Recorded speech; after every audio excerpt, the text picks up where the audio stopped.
also use the V2 to be able to sustain through a lot of the duration of that Zai V2. But at the same time, Hardy has also got a couple of buffs. He's incredibly strong. However, that caveat does come through with the fact that Matari is a pretty good counter against Hardy with the backstab. Yeah, absolutely. Being able to just point and click and stagger him out of the sky, definitely a very useful tool to take down the Hardy, take down the Aeromech, as it has been coined lately. But here we are taking a look at the off-spawn fights here. The guy whose name is unpronounceable is starting us off here. Okay, shall we just make a Caster's Pax and call him UH? UH? I mean, we could do UH. Okay, apparently the admins are calling him Password. Hopefully this isn't his actual password. Wi-Fi password, you know. That would definitely not be one that you want to advertise on an official broadcast, but no surprises. It is going to be one of those Tessa teams that comes through back to back, getting that loot funneling, Viper having received a number of buffs. I don't know if they're running the V1 or the V3, with Transformers coming back through. A lot of Vipers have pivoted away from the V3 and back to the V1, which means that 70% damage reduction makes your ultimate that much more tankier, and means that it's not as important to always funnel the loot onto the Viper. Indeed. As we can see in the kill feed, we have Resentment taking down Kin Cobalt in the kill feed. Unfortunately, not taking a look at it just yet. We are still on Mr. Wi-Fi password over here. Just looting out in the middle of nowhere, just getting ready to go into that mid game off the back of getting a few kills. Always sending out those Zai empowered attacks. The wave comes through, but so does the Wu Chen teleport, saving this team's souls for the moment. At least for the moment, I say, as they are about to be re-engaged upon by this team. It seems Wu Chen taking it upon himself to try and peel away this Zai before he gets over there. Ariel coming through now. The perfect timing as well, as the Viper ult was about to come down, breaking line of sight for all of these players, fighting it out. The Karumi ult comes down now to try and protect the team, but it's not looking as though the enemy team is going to be able to do anything about it. And interestingly enough, this isn't the zipping variation of the Xiphon comp, it is the Karumi. A little bit confused there. Well, we did see it a little bit. Started pivoting, actually, to the Karumi over the Zeeping, because it means that you get 2 casts of the Karumi umbrella, which means that your Karumi actually gets 2 chances to reposition. Plus, if you're running the F3 and you go for that immediate tether snap, you get 2 players running with 90% damage reduction for 4 seconds. So, yeah, absolutely, which... It is incredibly strong in terms of tankiness, and also if you're anticipating running into a lot of other Xiphon teams, right, you want to prioritize the Karumi over the Z-Ping, because you can use the circle to cleanse the fire effect every second. So it's definitely going to put them at an advantage if they do run into, not a mirror, but that Z-Ping version inside someone like Realm of Yang. As we're going to see, Bainruff gets dropped early. King Cobalt unfortunately not going to be able to break away, as this is traditional cannonball composition coming through with the Yoto variant. Able to very quickly lock these players down. Viper ultimate comes on through. This is the V3, not the V1, so no 5-second stagger. It is going to be a silence in the second that one has worn out. Everyone is going to use that Wu Chen teleport, try to break away. We do have our Wu Chen still up, so we will be able to use the Wind Wall to stop the Rage Projectile, but unfortunately that interruption still means that we haven't been able to pick up our Viper, and as a result it is a 3 versus 2, and the Tessa is currently being juggled into a bow swap shot. And we're just gonna kill them off of repeating crossbow since they're held in the 1v1. Unfortunately for them, they're not able to resurrect their teammate. It was just barely not able to do so, considering that it was literally just 1 tick off of it. But we're going to be jumping on over to another skirmish taking place between BWG and Adodo's team. Security being taken down extremely low. Looks as though he is going to be able to get that ultimate off that Yueshan ult to save himself, but for the moment, Raven taking a little bit of damage there, forced to go into that Farrier mech to try and prevent any further aggression. Hendrix eating a bunch of this damage from the Yueshan. Adodo going up to the sky. narrowly avoiding these turret shots, but not for long. Hendrix does get taken down extremely low. Is he going to be able to make it out alive here? He's trying his best. Try hard now takes to the skies with that F1 on the Hardy, going over to the pillar, to this tower here to try and kite around it. Very effective use of the tower at the moment. Raven eating that Dragon Slayer, unfortunately, though, but Tryhard comes in to save him for the moment. Now, Adodo eating a Dragon Slayer for himself. The F3 coming through now. Adodo teleporting away, picking up a Soul Bloom. Raven having been taken down, unfortunately, as has Security, and BWG now been forced to go to the Soul Altar and try and resurrect themselves elsewhere. Elsewhere, we have QNT unfortunately losing Casper against this Xiphon composition. That F3 does so much damage, and the Fire Tick just ignores the mech and goes straight through to the Farrier's health. So we're going to be seeing a lot of these Farriers having to drop out of their ultimate early if they want to be able to preserve and prioritize their life force. As I predicted, Dunk, there's a lot of Xiphon compositions out and about, and if you're running that Z-Ping, unfortunately, a lot of that healing is just not going to be enough with the 50% nerf once you're hit by Fire Tick in healing effectiveness. We've got a Viper, this is the V3, coming on through. And as a result, more of me will be able to keep fighting. Unfortunately, that also means they're going to be parried. Losing that weapon, having to pick it up off of the ground yet again. Tessa V1 comes on through, does manage to connect onto L, who will be able to find the kill off of the back of that 2 versus 1 as well. As we have the first realm of Yang spawning, but interestingly, a lot of these teams are currently having to rotate back to a Soul Altar, so I don't actually know if we're going to see a 3 versus 3. One team might be able to get some of those buffs and loot upgrades for free, as a lot of these Viper compositions are going to be looking to just hunt down on the open world instead. Indeed, more of me now taking down yet another member of QNT. Still stuck in the zone. They're going to have to make their way in sooner rather than later, but we're heading on over to another fight. New engaged on by El Ching here on the Matari with the Assassin's Lunge, sending them back to back, but he's ready for it big. Sends out the parry with that Pulse Sword, doing a chunk of damage. However, I'm not sure if he's safe just yet. He does have that Viper ultimate available. However, I don't think he's going to be given the chance to use it just yet. However, teleport comes through, but it doesn't save his teammate. Unfortunately there. Our APF's team gladly picking up a couple kills here, taking them up to 5 eliminations. Don't think they're going to be able to make it into the Realm of Yang. I'm not sure if we do, in fact, have a team in the Realm of Yang yet. I don't think we do. No, it's not actually spawned just yet. It's about to spawn. Yeah, you can hear sunlight. Yeah, there it goes. The chicken flying through the sky, announcing to everyone that it's Yang time. Okay, how many teams are we going to see in there? We could one so far. Potentially see APF's team. Maybe make a play for it. Granted, they don't have the Zai ultimate. I don't know how close Always Sense is going to be to that one. As it looks like at the moment, without those 2 ultimates in play, it's just going to be a little bit of scouting coming on through. A lot of these teams probably not really wanting to risk taking a Realm of Yang. Not only have a lot of these teams gone to the Soul Altar and lost a lot of their loot just before the Realm of Yang spawns, but also because we are so top heavy in terms of Xiphon and Viper variety teams, those are compositions wanting to third party, right? So if you do take a fight inside a Realm of Yang and lose it, potentially you're not going to be able to get a free theft for free if you try and cleanse. As on the outside of the Realm of Yang, we are going to be seeing a lot of these teams trying to grief the entrances. Al having to get that Matari ultimate. This also means that 50% of the damage that the Zai is doing is going to be converted into healing, and as a result, we will be able to survive and see off the attempt as the other team utilizes that Wuchen teleport and backs off the fight entirely. I do know that we have one team entering the Realm of Yang. Don't know if they're actually taking a fight or if they're just going to be able to get the access of Vermilion Bird's Might for free. Indeed, would be rather fortunate for them. But back over to Always Sense, they've been able to take down yet another player in the zone here. It looks as though 1-1 is going to be following suit. Now, APF's team racking up those eliminations, taking them up to 8.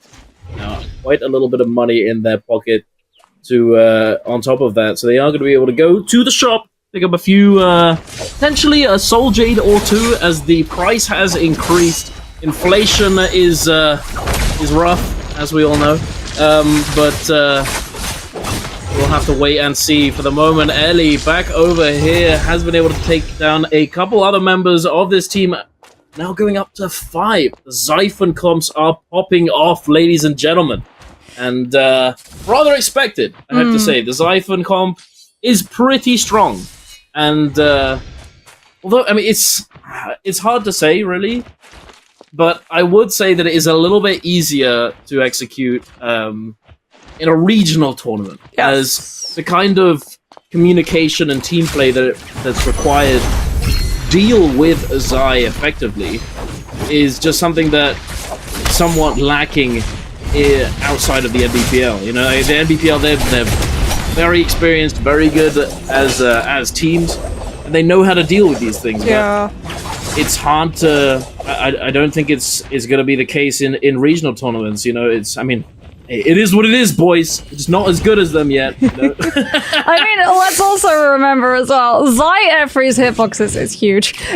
It is pretty massive. You can F3 someone, and if you're within like a meter of them, they're still gonna eat all of that damage and all of that fire tick as a result. Plus, the cleave is insane. So in trios, when all of these players are stacked on top of each other, that is just a perfect opportunity for Zai to be able to go in. Unfortunately, Nomza is going to get plastered against the wall. Does go down to more of Mi's F3 on that Viper, that massive hit of damage, as well as the healing reduction coming on through for their loadout. So probably also running the V3 as well. We are going to see one of these Xiphon compositions. This is the team that I believe got a Realm of Yang for free, given the fact that they have a million birds might, but they only have 3 kills currently. Going head-to-head against a Cannonball team. Yeah, there it is, legendary weapon on the Matari. So, interestingly enough, that's a legendary weapon on the Matari and not the Zai to scale that V2. As we're going to see them going head-to-head with, I believe this is Cat's team. Legendary weapon as well on that Yodo, so they got access to a Realm of Yang too. There's a million birds might. The second that they lose one of their players, they'll be able to come back! As Patu will be able to find a good parry, doesn't throw into the second one, however. It's just a zip against all 3 of their players, tries to commit to the charge RMB, doesn't quite manage to find it. Swaps over to the pulse sword, and I think they're just staggering the zip before the million birds might runs out. Oh no. Yeah, they're trying to make him die for good here. Prevent him from being able to resurrect himself. Dunk, the team's have to res to save the zip before the million birds might runs out. Oh, this is not good news for Team 2 at all. Looks as though there might be a third party, though, protecting them somewhat. Actually, preventing the aggression from that team. Oh, coming in, but it looks as though security has been taken down. Mushroom's team spotted out a Dodo in the open. We can try to chase him down, but he is out of there. Okay, there we go. There's the legendary weapon getting swapped over to the Zai for the scaling on that next V2. We have the second Realm of Yang come through, but I don't think anyone is interested in taking it, Dunk. There are too many kills out here in the open. There's too many stragglers. You can position as well these players a little bit too close to the edges of that corruption, pushing them into taking a little bit of tick damage as well.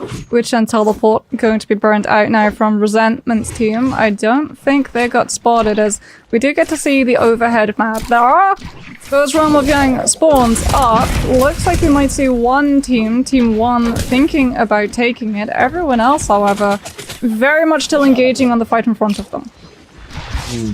Looks as though BWG did lose a member, and I think they were a team that went into the Realm of Yang, as security is completely down for the count for the moment. Potentially he could have just held E. He could have let himself die there, as there was no chance of rezzing, or it's possible that they have a Yang depletion and they were eliminated because of that. Now APF is going to be taking down Raven and Kill Fever. We're having a look here at team number 2 fighting off team number 9. Resentment getting juggled by the Merciless Havoc, trying his best to stay away from it. Evelyn eating a big chunk of damage from that pulse sword.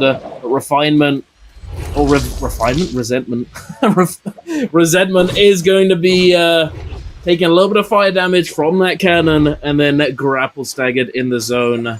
No escape, my friend, unfortunately, But team number 2 going to be picking up another couple kills, taking them up to 8 eliminations now. So they are going to be jumping into the realm of Yang as well. Oh, there is a chance. Trying to continue snowballing here. They are indeed challenged. The thing is, there is a little bit of difference, a Grand Canyon of difference in terms of ults. It's going to be a mirror composition of, however, Team 2 have 2 legendary weapons as well as Merciless Havoc. And that's not something you're expecting this early on. And there it is. Al gets hit by the full smash of that one. Matari Ultimate having to be used immediately, as well as that Z-Ping sustainability. We get the reset onto our F3 to be able to keep up this pressure, but Mushroom answers back with an F3 of their own, gets caught up into the Biotic Cone, however, coming through from the goal focus of L's ultimate.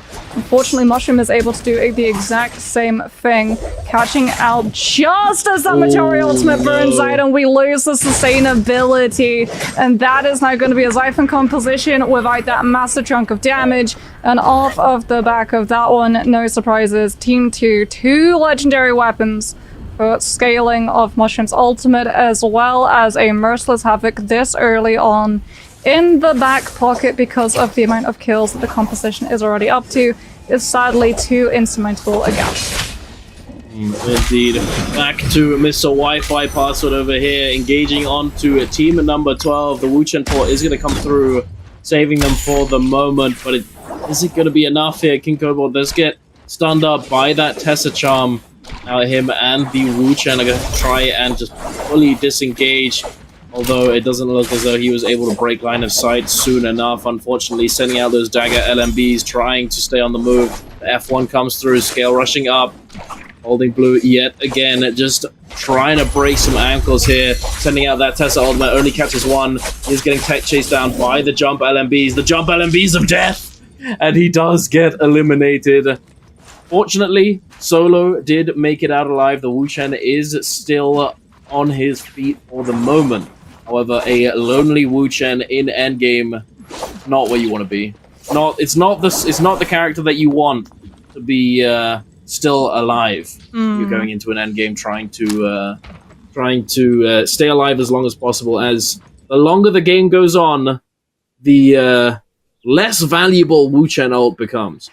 Well, I mean, Hardy is definitely one of the players that you do want as the last alive. Hardy, on the other hand, is definitely pretty solid. Yeah, he's very strong at just playing out of sight, especially if you do go into that end game. You can play very much above everybody, not quite out of a pixel box, but still above everyone else's head. So even if we go to an end zone where there's not a lot of terrain like the trees to be able to keep scale rushing or grappling off of, we'll be able to play above everybody else on the low. As on the low ground, we are going to see, this is, I believe, is the team that actually has a bounty onto Team 1. Flame that comes out early, that must have been picked up from a realm of Yang. Coming on through.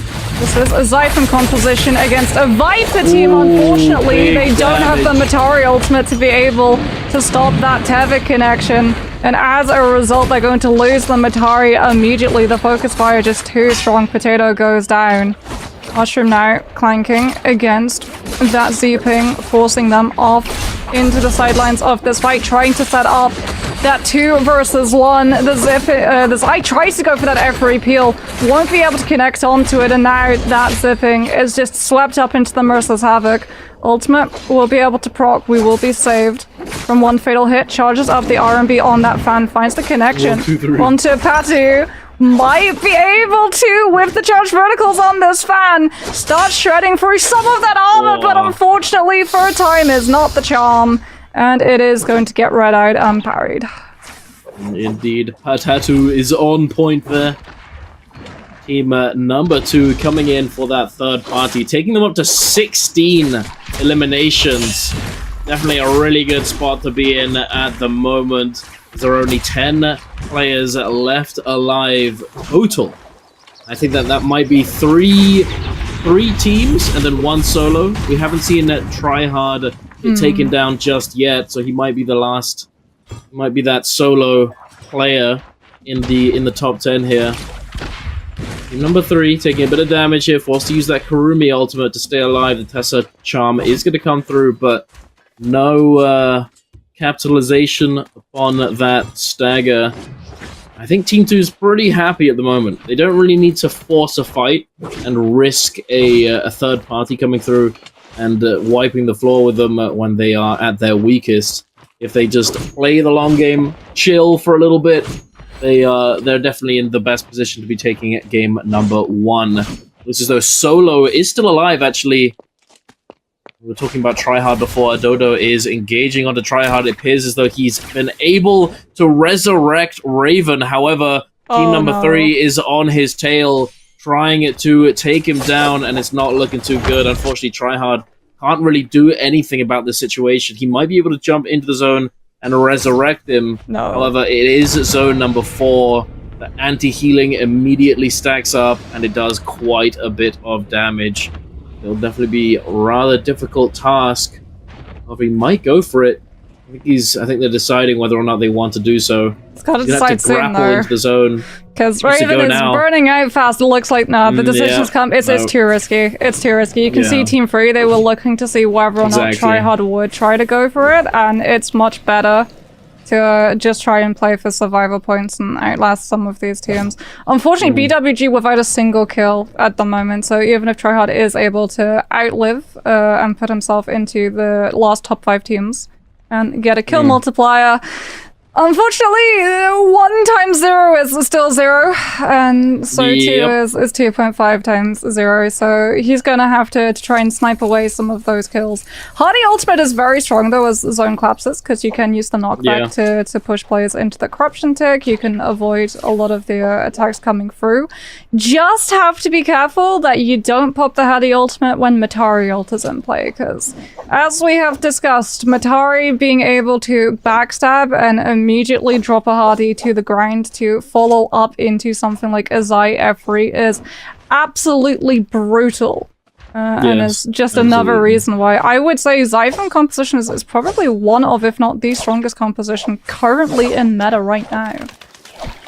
It is definitely very strong. I mean, a lot of you in chat as well, I can imagine, have been going up against quite a few Zais in your trio games, in your duo games, whatever it is you're playing, as a lot of people have discovered how strong she really can be.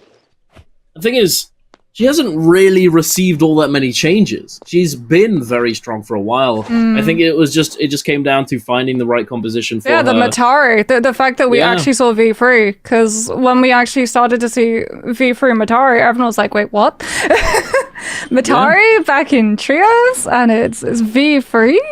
Okay. Yeah, absolutely. It's definitely an interesting one, and I'm not sure really. It's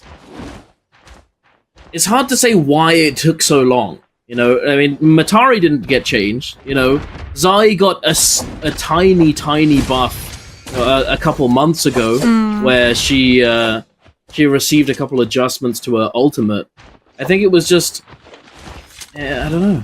I think someone just thought, why don't we just try this to see how it works? You know, part of it was probably when they found out not only that you get the free resets, right, of the Matari V3, also the fact that you get the heal siphon, right, from all of the damage that you do. Because one of the problems that Zai has always run into in the past is that she doesn't get damage reduction on her gold frames, right?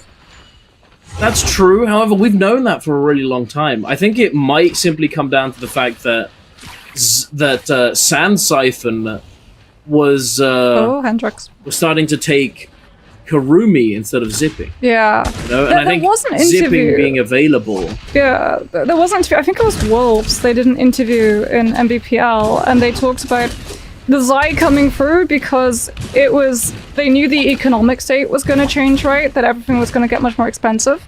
And Zai was a composition where you only needed 1 set of purple armor.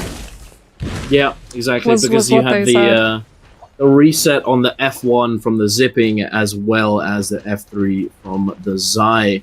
So it definitely allowed for the team to stay alive more consistently, you know? And I think because the zipping stopped being utilized in the Sand Siphon, I think it's because both of those things that just sort of resulted in this becoming a playable composition. And then you have people realizing that this is playable, and then thinking, well, couldn't we just use Kurumi as well? Yeah, and, then and you're seeing it using now. the zipping in the sand scythe. You know, like, teams that decide whether or not they want Kurumi or zipping, it's just like whether or not you want Kurumi in your sand siphon or Kurumi in your Xiphon. You know, it's just like whatever you prefer. I feel like the Kurumi variation of the Xiphon comp is harder to execute. It's because obviously, like, actually tethering yourself to your teammate and then activating it, or choosing which one you want, you know, the teleport or the right click, you know, there's more steps, you know, there's extra steps, which inherently means that it's harder to execute.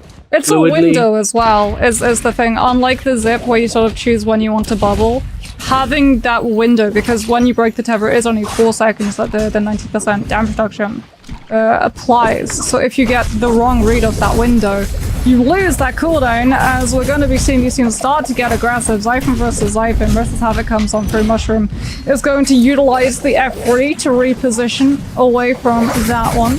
Coming on through with the full golden charge up, dropping down onto these players. I do believe he has a blistering edge on the pole sword that we got to see before he went in for his ultimate. So Fire took on every single bit of hit that Mushroom provides. They are fully looking to neutralize any effective healing coming through from the teams that they are up against. Unfortunately, he has lost his vein of support. His zipping is already dead. And we can see that the other team that they're fighting with that Xiphon has the Kurumi variant, and with that F3 tether is getting healing as well as damage reduction applied, will be able to fully tank through a legendary scaled damage Xi ultimate. As a result, Mushroom, with some very smart movement up and down that tree, will be able to keep himself alive. At least for now. He's still taking pressure, however. Has to utilize that F3 yet again to reposition and hope that maybe someone spotted out solo, alone on that high ground, but they are still chasing after this Xi. Lucky here, Tryhard managing to secure himself that Spirit Well, while everybody else is just scrapping it out against each other. He's been able to fully secure the Spirit Well here and get that golden armor. Having been able to stay alive, it looks as though able to go unnoticed for the moment, just trying to stay as inconspicuous as possible, as it would spell disaster if they were found out and forced into an engagement. These teams trying their best to not become the targets of the rest of the lobby, trying their best not to draw too much attention to themselves, whilst at the same time holding their ground and keeping their positioning. Tryhard doing his best to stay at the edge of the zone there. Merciless Havoc coming through from Evelyn, going to be an extremely useful Jade in this endgame. It looks as though solo and back-to-back have been eliminated, unfortunately for them. Evelyn trying to get something out of this Merciless Havoc. However, the entirety of Team 3 have turned their attention over to him. But Mushroom coming in with a huge amount of damage with that Pulse Sword. Gonna be able to eliminate a Dodo in the zone. However, he does get turned on. Getting knocked into the zone himself. Numza trying to knock Tryhard out of the air in the Hardy ultimate. But Numza, you can't fly, big dog. Tryhard can, as he does have wings. So if you get this F3, catch him, you might be able to knock him out of the sky, as you did just now. Healing coming through from that Kurumi as well is going to be keeping it Numza topped up, keeping him from getting too low here. Tryhard managing to heal up in the air, is now in a 1v2 situation. He sends out that blue focus, has no combo breaker available, and it's looking cooked. Unfortunately, he went for the second place team, and all of a sudden they just get scooped up into the back, lose their Viper to that ultimate, and get chucked into another team. But speaking of, it is going to be meta at the moment. This is the Hardy variation of the Cannonball coming on through. Huge parries, a lot of Stone Form activated as well, as it is going to be always Sans, unfortunately without a weapon, having nothing that he can do against that particular engagement. Sometimes you just get a better drop. Indeed. It's, there is always somewhat, there's always a little bit of RNG, you know? It is a battle royale after all. However, a lot of the time, we're able to mitigate that RNG, and put yourself in the best position to not be at the mercy of RNG. We're going to be seeing a few eliminations go down off the rip. Nothing too crazy.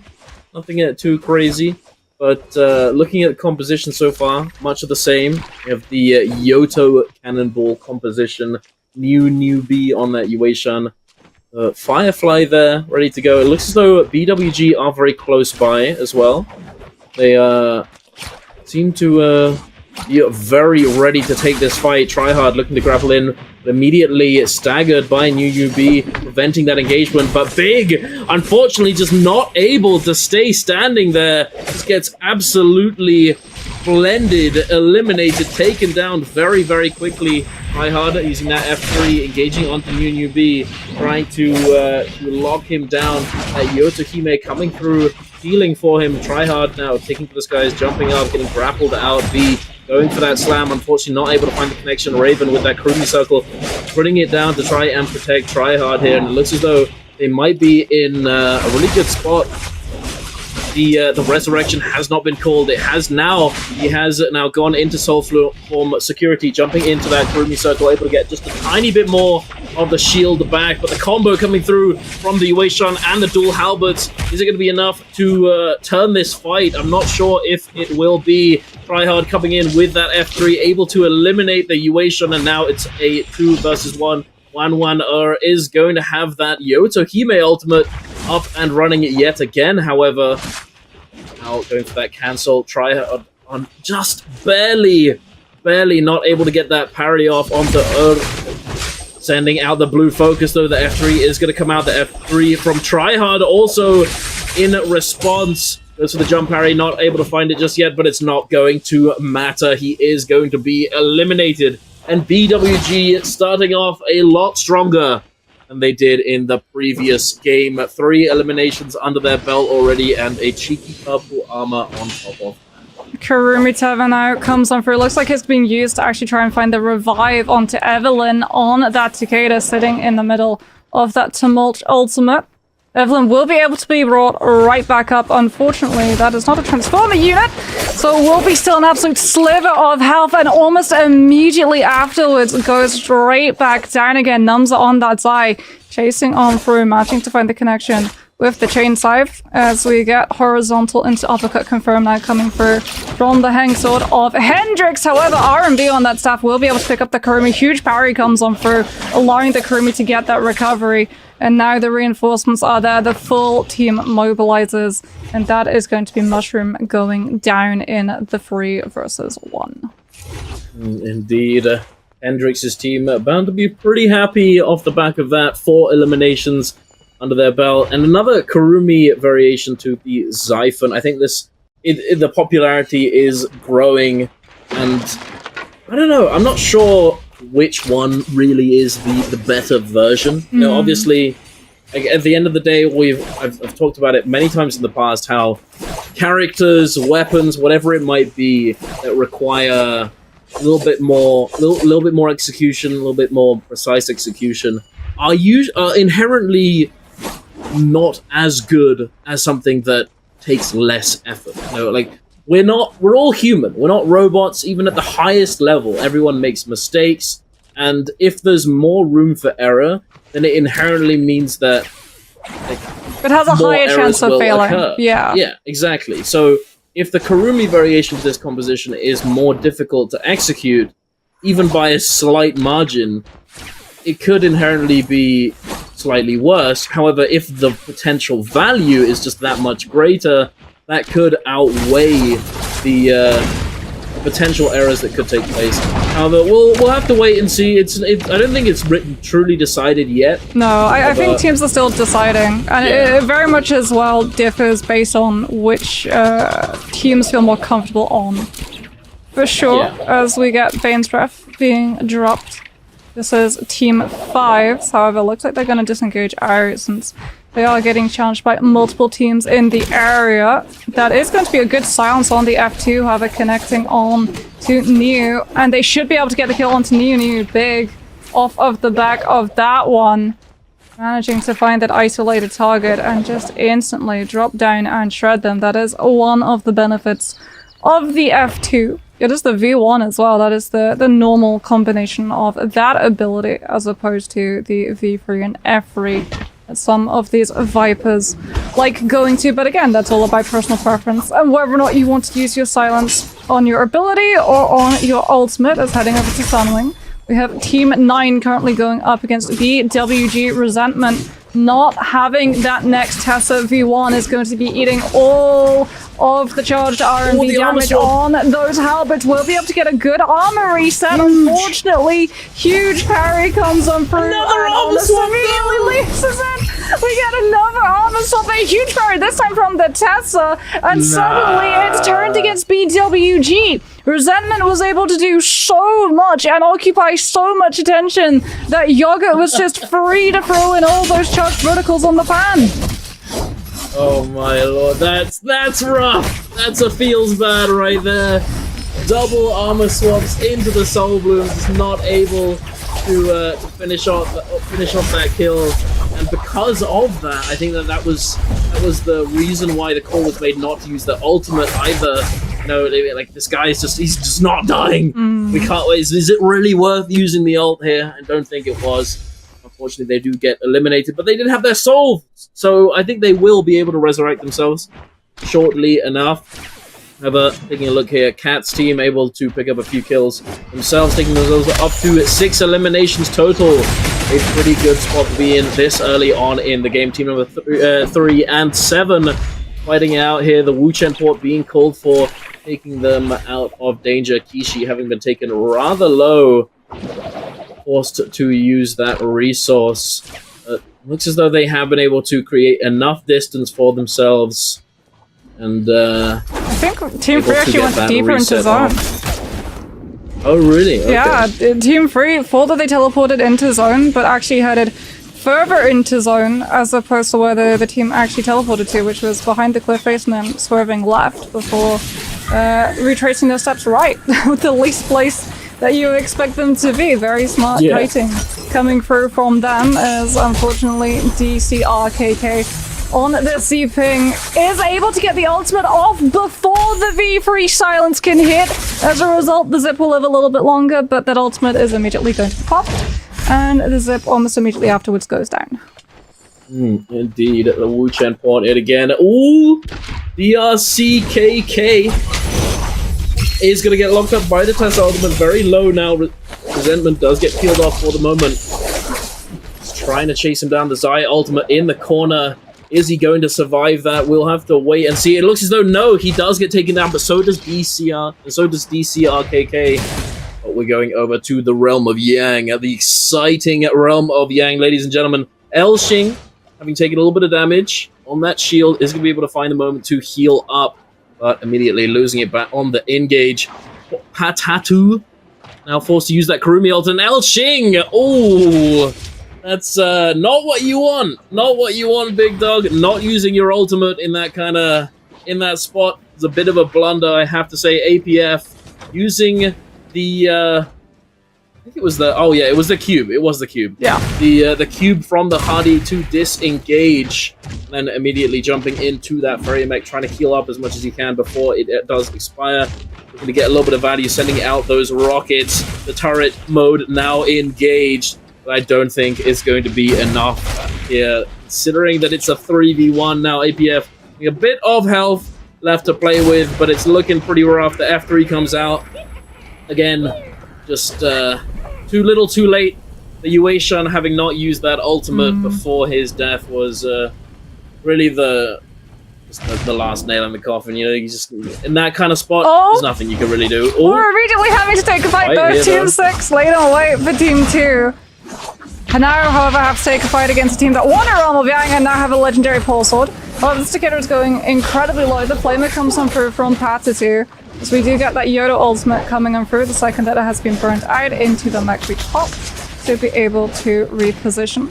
Al uses that Yueishan ultimate immediately as well, trying to put all of this pressure. It's not against a Z-Ping variant of the Sun Siphon, however. It is just going to be the F3 tether that the Takeda will be able to receive, and as a result, there's a 90% defense up. That's going to be available for 4 seconds. Turns, baits out as if to throw in that charged RMB before faking out of it. However, Potato with the dagger will be able to come in with that legendary hit. Patatu not able to find the charged LMB into follow-up dagger dash damage. Now gets put into a 2 versus 1 and just locked down into stagger. And this will be Team 6 successfully winning against the Sand Siphon, despite coming in on a composition that a lot of these players have started pivoting away from, that Yodo still has strength, it seems. Indeed. I mean, I feel like Yoto, it's just what you want. It fills a certain role, and depending on the playstyle, depending on the lobby itself, depending on what you're comfortable on, really, I think that's the real deciding factor, you know. Potentially some of these teams just haven't had enough time to practice the Hardy variation or the ACOS or whatever it might be, and perhaps they just feel a little bit more comfortable on that Yoto Kime, as it still can do work. It still is good, as we can see here, as we have seen in NBPR. I'm pretty sure we still saw a couple teams running the Yoto variation, but not going to save them here.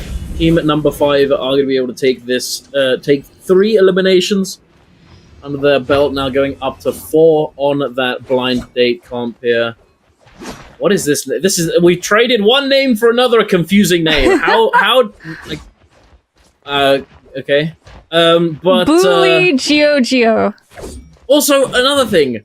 Are people just deliberately trying to be confusing? Why is there a patatu and a potato? Like what is this potato obsession you have, guys? I'm just saying, Naraka has many name change goals, okay? It's pretty easy to be able to. As it is going to be Team 6 now going up against Team 5. You talked Potato into existence. As it's Tessa V1 trying to find that immediate CC onto one of these players. Kuan throws out the charged RMB. Bui not going to be able to keep the weapon, has to pivot over to the nunchucks as well as use the Wuchen teleport. An absolute sliver of health. We just managed to pop the Vitalia in time before we go out of that to Corruption 6 damage. Unfortunately for them, however, they have only delayed the problem, not solved it entirely, as now they have to run into Team 6. Yet again, Viper Ultimate comes on through. V3 managing to give them the time to fry up. Actually, that looked like it should have been a V1. Coming on through, giving them the 5-second stun to be able to fry with the fan onto one of those players. And off of the back of that kill, they will be able to get the Soul Bloom reset as well, making sure now that the Furry doesn't get to hop into that V3 to reset. However, off of the damage, Enraged the Furry has been able to generate in the 1 versus 2. We will be able to get another mech drop and prevent McFlurry now from being able to find the revive. And as a result, this Tessa is still going to go down. Even in the middle, both of these players, the Wuchen thinking that probably the Fairy is going to have to go for reset and just keep their health topped up in the Corruption tick damage. So confident, sticks the revive directly in front of the mech, does manage to bring the Tessa up, but Dunk, all the Wuchen does is donate another kill to the Fairy because the Tessa goes down almost immediately again afterwards. Indeed. I mean, it's alright. You know, it's alright. They do have quite a lot of cash. Quite a lot indeed. And it looks as though they may have already picked up that Rebirth Charm, and there it is. They are going to be able to resurrect their teammate in Celestra. However, depends whether or not they're going to be able to actually loot up effectively before they run into another team. Took a quick look at the map just there. Quite a few teams kind of close. Of tiptoeing around the realm of Yang. Not sure if they want to go in. BWG waiting, watching, seeing if team is going to be jumping in, and looks as though they are alongside another as well. Tryhard, having gathered this information, is going to be going over back to the team. I think they might be going shopping or potentially looking to pick up a Spirit Well. Who knows? I mean, they're all on blue. They can't go into a realm of Yang. They all have blue armor and blue weapons. Yeah. As this later in the game, if you go up against a team that's already won a realm of Yang, you're just going to get diffed on scaling loot alone. Speaking about inside a realm of Yang, we do have Cat on that Zai. Already got the Matari ultimate, so no more Efru resets.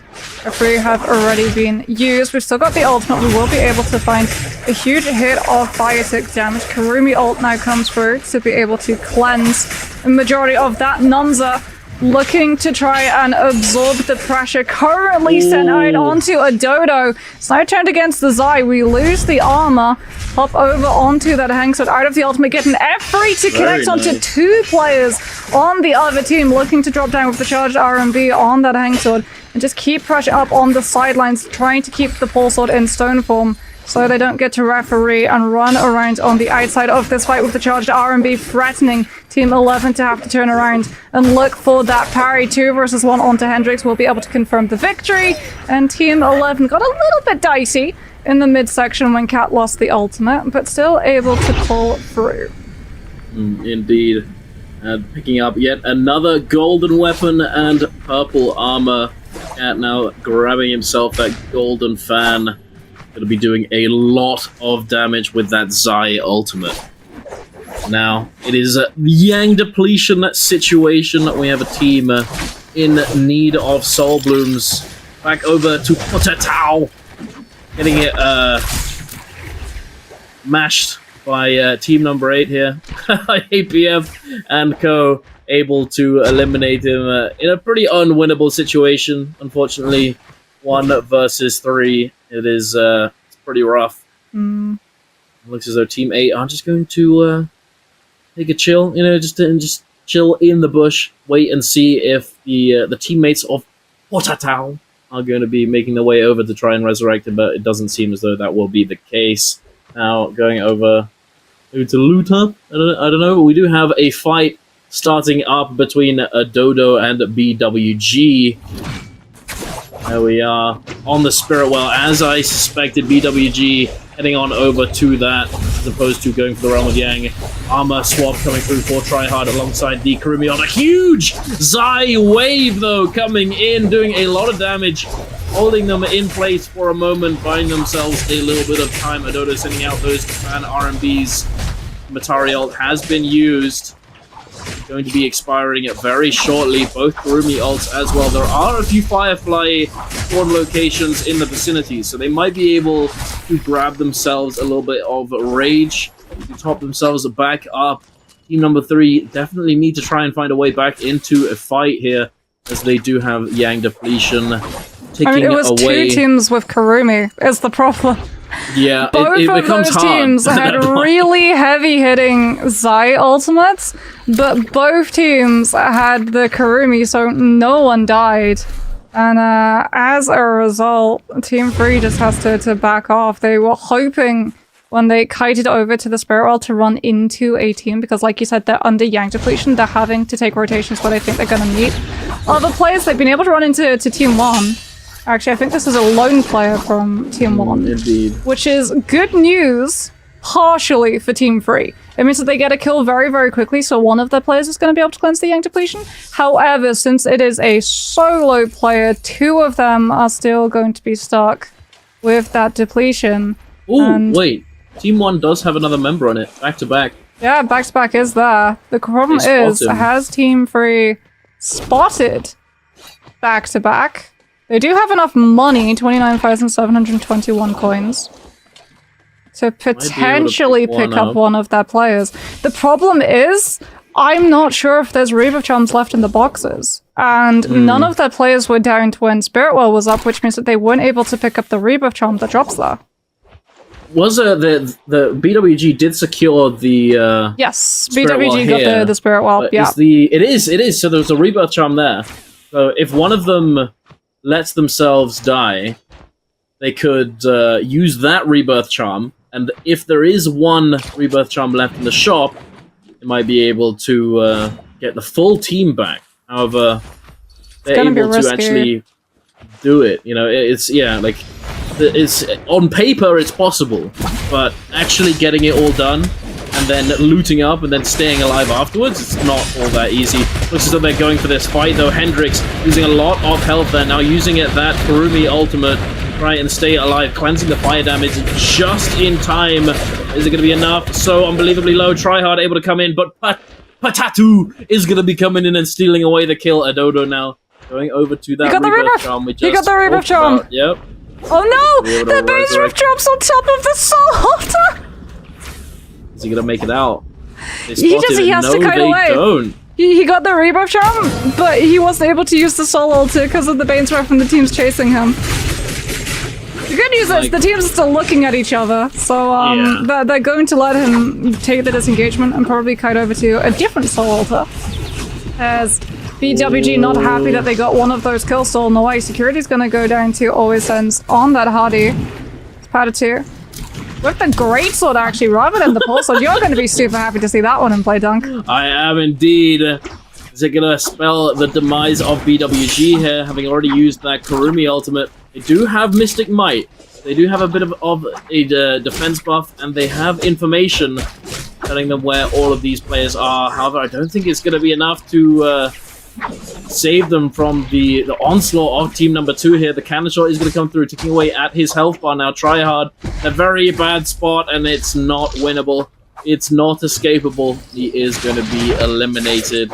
However, Raven did make it out alive, so if he finds a tether, he does have a lot of trees to work with. He'll be able to find that resurrection most likely, but will they wait? Lie in wait to try and prevent that from happening. Ellie now going into that Yueshan ultimate. Last-ditch effort to save his teammates. Juan Mian has already been eliminated. Ellie now the last remaining member. Kind of stuck in a pretty bad spot. The surrounding teams just waiting for the Yueshan ult to expire. Are they going to let him get this res? Are they going to let him get the reset? Trying. Mushroom spotted it. Mushroom scouted it. Oh no, there's the grapple. We have to immediately go back into the fight. The zone's going to be pushing us off the body as well. The revive is going to be abandoned. L is going to go down. Trying to go for a little bit of that 50-50 where you use the Yueshan ultimate to try and kite away from the body, and then backtracking unfortunately just meant that it was a little bit too easy to track where exactly that Yueshan was headed. We haven't seen whether or not Raven has been able to get Tryhard back up, as we do have a Spirit Wall spawning up. This is Kuhn's team currently controlling it. I know that they have Repair Roll and Dragon-like Might because they were pinging that out when we saw them head towards the first realm of Yang. So keep an eye out. We see the dual Halberds come on through as Team 2 takes advantage of all of the scraps that are left. Now turns their attention onto APF's team. They see that blue armor. They think that they can potentially take this engagement. A little bit of pressure coming on out with that cannon, and then when the Bane's Breath drops, immediately having to back on off. No one wanting to get caught out in the middle of all of that AoE damage, especially if we have things like Slow Shot already onto the field as Team 2 losing a lot of durability on that cannon. Seeing where Raven was spotted, he did indeed manage to get Tryhard up, but it looked like that was a Tumultuous Wisp sent that way, and as a result, the 2 remaining players from BWG have to take fate into their own hands. And Bane's Breath Surf to get away from the focus coming through from both Team 2 and Team 11 on the horizon. Indeed, and looks as though they did make it through. He did run into McFlurry. However, I'm not sure if anything's really come of that just yet. They have not been eliminated at the moment.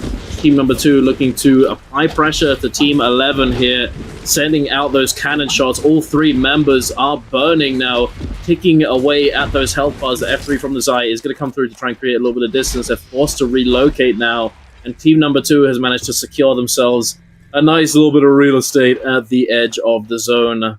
Safe zone is going to be moving over in that direction. It's trying to move the enemy teams out of the way, force them to burn some resources, see if they can force an ultimate perhaps. But nothing too substantial just yet. They've managed to gain some ground, now pushing forwards, try and pressure Team number 8 here with these Rupture Gale Flame Breath cannon shots. Doing a lot of work. It looks as though Raven and Tryhard are still alive now. And not full HP. They are bleeding just a little bit. They're on the move. They haven't used any of their cooldowns just yet. The tether is attached. Tryhard. A little bit of poke damage, but Tatu trying to do the same thing here. So team number 8 is being forced into team 2. Barrier Mech Killer does get committed, and now Elshing is going to jump in, try and fight them off just a little bit, try and force them to disengage. Getting a little bit of a reset. The cluck crossbow coming in, as all of you can hear. Such a good meme. Good meme, top tier meme. Such a good weapon. Oh, well, now that the Barrier Mech's gone, Team 8 are definitely going to be looking a lot more vulnerable, and that is something that Team 2 are wanting to try and capitalize onto. Aurora Burst coming on out from where currently BWG are. In fact, I think that was the team that they were fighting, as Raven gets locked down by the silence and immediately shredded with follow-up on that fan. Spiritwell now comes on through all of these teams who are still running a couple of purple armors and blues, looking for that immediate upgrade. Sand Siphon. Traditional, well, not traditional because it's a Kurumi instead of a Z-Ping. Currently here for Team 2. Haven't needed to use Mushroom's ultimate just yet, but if they get pressure, they potentially could. Hardy ultimate also coming through into the field, and we are going to see Mushroom drop the ultimate now as a result. And that is going to be able to find an isolated kill for Team 2 to start really running this lobby. Flamer comes on out. Padatu trying to come in with that legendary greatsword. Will be able to find a huge parry to take this engagement onto Team 11. There's the Aurora Burst coming on through from Team 11 to clear the space and stop Team 2 from being able to capitalize. Mushroom does indeed go down. However, Kurumi Teva is going to be in play to be able to attach it to the tumult, potentially bring Mushroom back shortly to get the advantage of that V2 as well. Unfortunately, Teva has to be broken immediately to give that 90% damage reduction onto our tumult, so he doesn't go down the second the revive has been burned out. And Padatu with the greatsword has to fully commit the Takeda ultimate, and all the Fury shots now being invested from Team 2 as they're trying their hardest to live, but they're getting minced as BWG's Tryhard saw the rough spot that this team was in and capitalized. Tryhard, however, a sliver of health goes down to the AoE on the cannon. That's rough. Just a pixel of HP was all that was left of his health bar. Unfortunately, just not enough to stay alive. The Flame Breath Rupture Gale just doing so much work here. Team number 2, though, they've done a considerable amount to put this team in a bad spot. Had losing his armor there. Back on his feet. Look, Team 11 with that Zai ultimate trying to do as much as they can. The material has been popped as well, but Patu not really finding any time to heal up that shield. Now finding the tether opportunity. Is he going to be able to find this resurrection? Bomb dodge is coming through. Insane to see though that Mushroom is just getting to heal up for free here. Literally just no pressure. He was able to stay alive, stay up on his feet in the sky. Patatu, though, with these parries, the golden greatsword parries, you love to see it. And the double coming in now, the Tumult Ult being committed. The Infernal Slash coming through as well. And how have they done this? Team number 2 just turned it around. The res comes through. Evelyn's back on his feet, the ultimate ready to go. And they're just engaging hard onto the remaining members of Team 11 and 3. Adodo now, last man standing. It's not looking good, big dog. Is Soul Bloom on the outskirts of the zone? Not going to pick it up as there is no need. And there it is, ladies and gentlemen. Team number 2. What a comeback. That super aggressive second half of the day, as opposed to here where it is get the aggression right off of the rip. And then slow things down a little bit when we head into Holroth. As you can see, that once again we're starting off incredibly quickly. Ellie, unfortunately, not able to pick up a weapon until now. Will be able to open a trove and finds not just a pistol, but also a purple rarity. Epic Halberd's going to be coming through for the Viper. Has the F3, will not be able to find the land with the Zai using that F3 to reposition outside of it. However, charged RMB is going to be able to connect. Tessa trying to give us a little bit of a leg up with that V1 enchantment, looking to lock these players' positions down, as Ellie off of the back of that will actually be able to get a nice reset from one of the Soul Blooms, as well as might go back to looting. Security unfortunately getting hit into the uppercut, now hit into stone form, and charged RMB following up as well. That is going to be Booby getting taken down, as now it's going to be Resentment trying to go head to head Might indeed be that salty run back. Yeah, more of me. Going to be actually investing that revive. Resentment on the monk does have the ultimate. Unfortunately for him, however, it's not going to be doing a whole lot of damage unless he finds a double grab, as he does not have a blue rarity weapon. It is going to be gray-based damage, and seeing that one come through, BWG trying kite away. However, security, having revived, is now going to get grabbed and punted. Wuchen teleport to try and bail them out, but almost immediately Team 9 are going to collapse directly on top of where BWG ran up to. However, security with the Great Sword does manage to catch more of me. Smolch is going to go down. There is no Karumi available. Huge parry coming on through to lead into the Nezhas off of that spear, as well as Resentment gets caught out in the back with that Tessa V1, interacts with the urn to be able to stop the 3-second enchantment window. This is starting to become incredibly trade heavy from both sides of these teams. Yogurt with that Fairy of V3 will be able to hop into mech and provide Resentment a window of recovery, so he looks to try and kite back and find the revive onto his Tumult. She's already invested that Rebirth Charm as security tried to take the 1v1, but under additional pressure from that Farrier will go down to Resentment. And Yogurt's pressure as Tryhard now keeps the fight going. Dunk, this fight has been going so long, neither of these teams wanting to give an inch. Tryhard delaying that release there, but is it going to be enough? He does get the port out, but it's so close by that it's not going to mean anything. Unfortunately, Resentment on the chase, the parry comes through, and Tryhard is going to be taken down, and I think that is all she wrote for BWG in this third game. That was rough indeed. I wasn't sure at first if Raven had already used the resurrection. I think that was the case, and it forced the res from the security, and then Tryhard, having 2 members left alive, just thought, hey, let's just send it, and perhaps it can go well. But unfortunately, it just did not. And the salty runbacks to cost BWG this third game of the series. However, looking over at Team 11, picking up 6 eliminations already, looking very strong. The purple armor as well, having used a Moonbane to their advantage. One of those, well, hey, I mean, if you played Naraka Trios, ever, you know how strong the Moonbane can really be, and it just facilitates a lot in the early game, as if you don't have the best loot, it can be something that covers for that slight weakness. You're going up against a team who's managed to find some decent armors and weaponry. I mean, it also invites challenge, though. Yeah, it does. I'm not sure if I'm a team that's lacking in loot. I want to be the team that drops a Bane's Breath, because everyone in the area is going to see it. And with the amount of third-party compositions that are here in this lobby, fighting that challenge may not be the best, as we're going to see Tessa V1 come through Matari ultimate immediately to dodge out of the Viper ultimate coming in through from Ellie. And as a result, Potato is going to go down. No Wuchen, no teleport.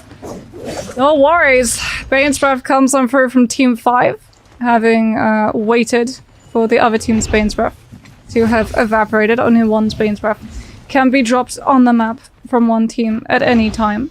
And this time around, Bane's Breath will definitely be helping them. They can't stick around in the area too long, though, since they did invest that Matari ultimate, and they do not want to get third-partied, especially since Money Spot is one of those areas that a lot of these teams like rotating into. This is actually probably how Team 5 were able to get that Bane's Breath port so quickly. Indeed. The loot pathing is certainly on point for some of these teams. They have a plan going into the game, and it looks as though it's worked out very well for these teams so far. Taking a look now at Team 10, up in Sunwing's Rest, just looking to loot up. 2 kills under their belt, and all 3 resurrections still in the back pocket. Pretty solid position to be in. I think starting to slow down for now. Hey, knowing my luck, we're immediately going to be jumping over to another fight. But for the moment, slow down a little bit. I think that it's the kind of thing that happens at this point in the series. The first couple games, especially if they're Firefly maps, can be rather explosive. then as it starts to, as the series progresses, we have teams looking to slow down a little bit. And, once that they've just sort of felt out of the lobby, they're potentially a little bit behind in points compared to the leaders on the scoreboard.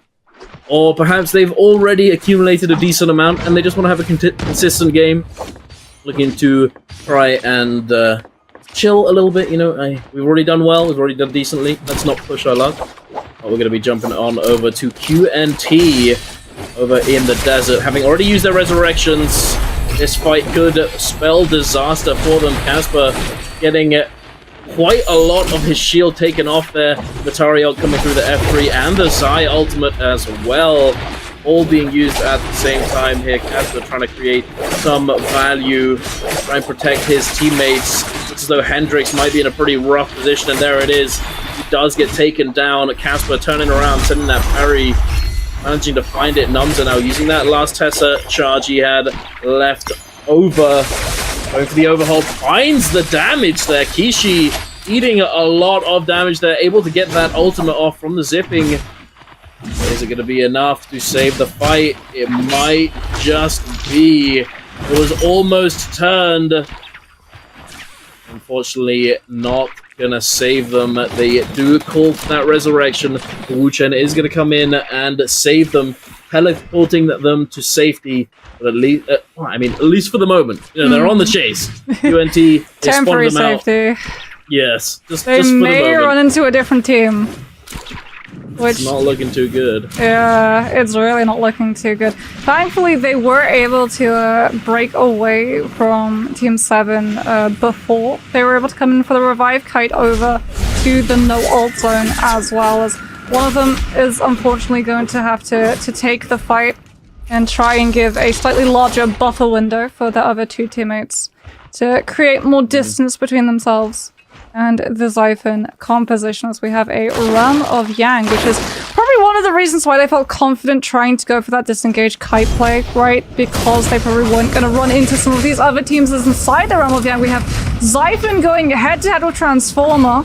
Atari Ultimate already going to have been invested. Norats as well, also already utilizing that Zai V2. Resentment able to find the grab. Done. You might be invisible, but you're still grabbable. You are not intangible. Not going to be able to find the slam. However, manages to push this Matari into taking the full cannon follow-up from that Farrier inside the mech. Team 12 now going to be utilizing those pillars to break line of sight so that more of them don't get grabbed, swapping over to the pulsar to be able to fry this Farrier, blitz the mech down as quickly as possible. Resentment with the F1 will be able to buy themselves a little bit of a longer existence. Norats does indeed go down, coming out from more pressure on the next Farrier.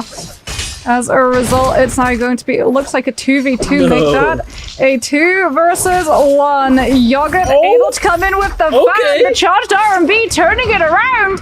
However, Solo with the nunchucks, able to find the kill first. And as a result, the Xiphon composition will come out on top. Indeed. Jumping on over to another Realm of Yang fight. Very similar situation.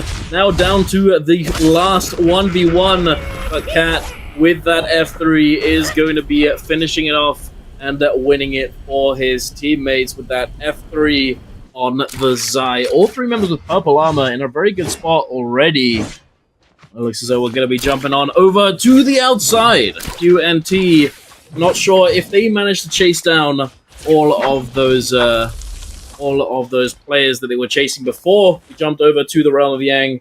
However, they are 3-man strong. They have their ultimates ready to go. However, team number 6 spotted them out. That purple armor looking to try and engage here. Casper, Wait, Casper's using the tree to block line of sight.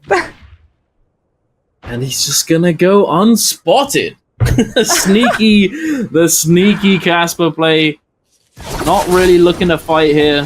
It's that time of game where if you take a fight, you're huge risk of just being full engaged on as Yang depletion situation. Got multiple teams forcing so many fights, desperately trying to get those soul blooms. They have nothing to lose. They need to get them. So you could put yourself in a really bad spot. Well, we're jumping over to Celestra, APF in that Farrier ultimate, slamming down there, getting the turret shots. They do have the Vermilion Bird's Might, so they do have that safety net if need be. APF coming out of that mecha, immediately getting Cavalry Bloom, getting knocked up, but being bounced up on top of the roof, giving him a little bit of time to breathe, at least for the moment now, getting a heal off or two. Elshing buying him some time with that Yueshan ultimate, trying to do as much as he can to Team 11 here. The CRKK does get juggled by the fan there and does get eliminated. However, again, they too have that Vermilion Bird's Might. They're not in immediate danger at Tech Chase on the spear. EPF using that F3 parries, but it does not connect, unfortunately, and he does get eliminated. At taking this guy's the golden spear bonk, doing so much damage. Always sending those blues. At with the F3, trying to make something happen here. It's the parry, doesn't find it. The flanks coming through from team number 12, not Rats, finding that empowered wave attack. Solo taking a little bit of damage, but he's not in danger. They too have that Vermilion Bird's Might. 3 teams here, all Yang winners, scrapping it out now. Team 2 jumping in, trying to eliminate them, and there it is! A huge amount of damage coming through. The combo coming in from the Sand Siphon, finishing off this skirmish with style and picking up a couple eliminations. Heading over now, we're going to see Cannonball. They've already been able to take down one of Team 9, New Big, using one of those boosters, putting themselves onto high ground so that they're safe, dropping out of that mech. Looks like we're just getting to see this team having taken down one of their players. Not sure, it's not the full team because they are still picking down. And we can see that Big has not been able to pick up a Soul Bloom, so he's still going to be looking to cleanse that Yang depletion. As a result, the other 2 players are going to start spreading out, trying to figure out where those last couple of enemies have ran off to. They've positioned themselves around this realm of Yang in the hopes of a team rotating over and trying to use that entrance. Unfortunately for them, no one's really rising to the challenge, and as a result, we're instead going to start rotating to see if we can pick up a straggler, going all the way out, potentially just wanting to have Big go down to Corruption Tick and have his 2 teammates at that shop. They have more than enough money, they should be able to purchase a Rebirth Charm. I don't think they have enough time to be able to find a kill and cleanse it the traditional way. Yogurt also going to go down back to back. The only player currently alive for Team 1 doesn't have Yang depletion, but unfortunately isn't in the greatest position when it comes to loot nor money, so he's gonna have to be relying off of Spirit Well, unless he's already got one of his players. He's already got a Reaver Charm. Okay, that makes sense why he was only running with 3,800 coins. As we are going to see Realm of Yang, one of the entrances, getting griefed out by Team 3 with that Viper V3.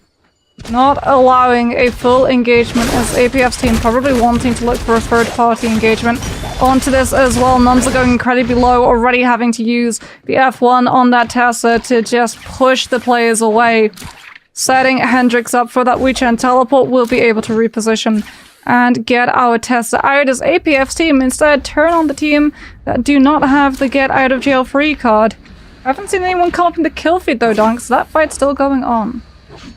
Indeed. And we have a team jumping into the Realm of Yang. I think it was 2, in fact. We are going to have a contested Realm of Yang here. And Patatu up against team number 5. They're at a bit of a disadvantage in terms of armor. However, Patatu is definitely been able to showcase his ability to carry in some situations off the back of that previous game. The F3 coming in clutch there. Able to prevent so much damage from connecting. Getting a parry, able to turn it around. Zipping, getting caught in the sandwall. Patatu with this Martial Jade on the dual halberds, able to lock down this player for the moment. Matari ult is going to come through along with that Zai F3. Patatu now with that Karumi tether is going to be tethering up to Mushroom. The F3 is going to be popped. The right click coming through damage reduction going to be preventing any follow-up. Side trying to find some kind of engagement here, trying to find anything he can. Patatu jumping in with that scale rush. Now the Kurumiel is going to be coming down. The combination with that sand wisp as well, going to be draining all the stamina from anyone who steps inside. The tech chase coming through. The Zai is just not able to stay on their feet, and there it is. Just clinical execution coming out from team number 2, Patatu. Team number 2, Patatu, able to definitely carry this fight, I have to say. Those F3s are coming through at exactly the right times, spacing out correctly, the team just working together. I thought for a second they hadn't picked up the purple armor, but they did, thankfully. And opting to go for the White Tiger's prowess as opposed to the Mystic Might. We've definitely seen this buff be picked up in solos over in trios. Mystic Might has typically been...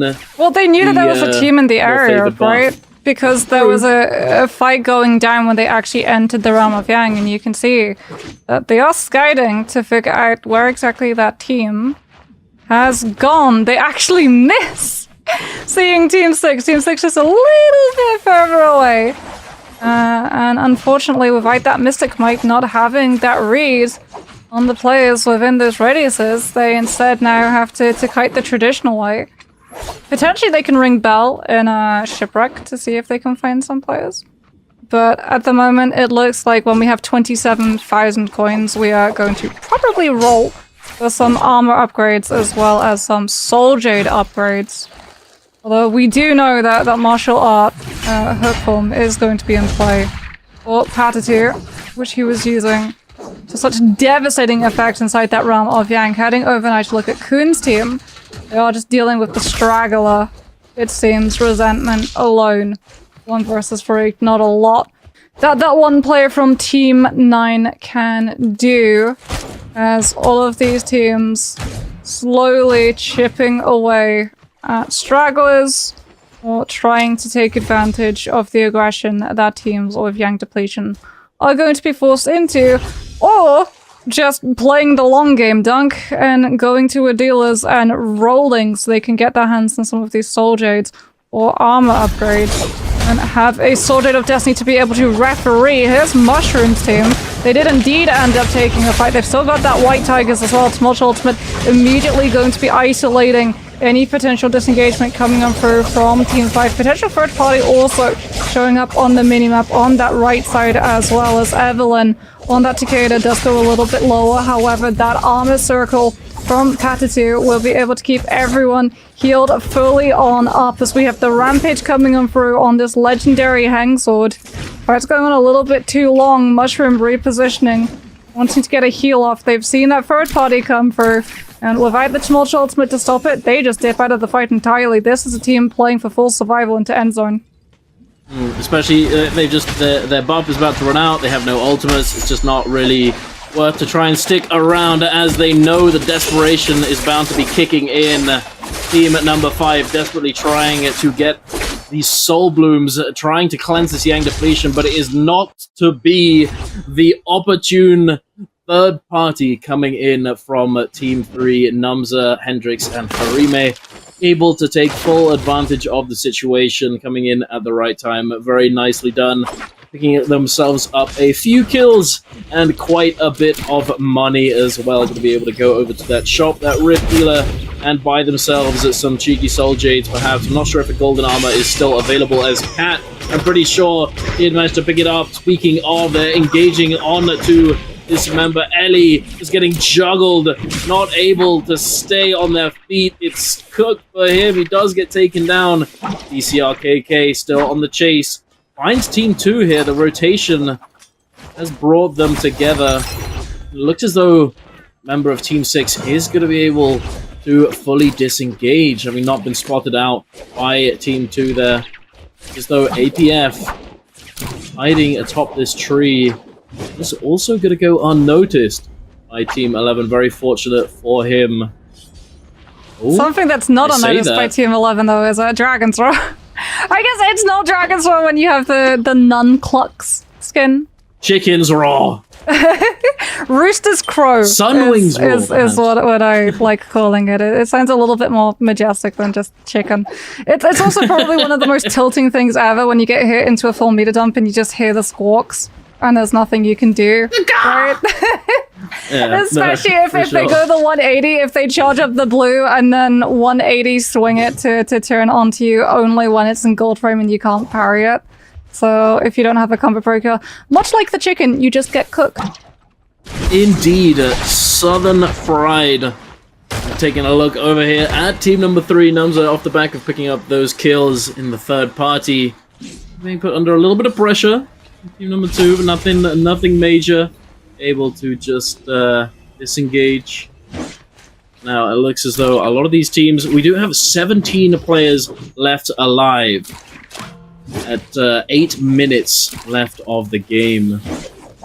I think a lot of these players, there are a few stragglers, there are a few solo players. Speaking of Quan Mian on his lonesome over there, going unnoticed for the moment. We also saw APF sitting on top of that tree, having not been spotted out.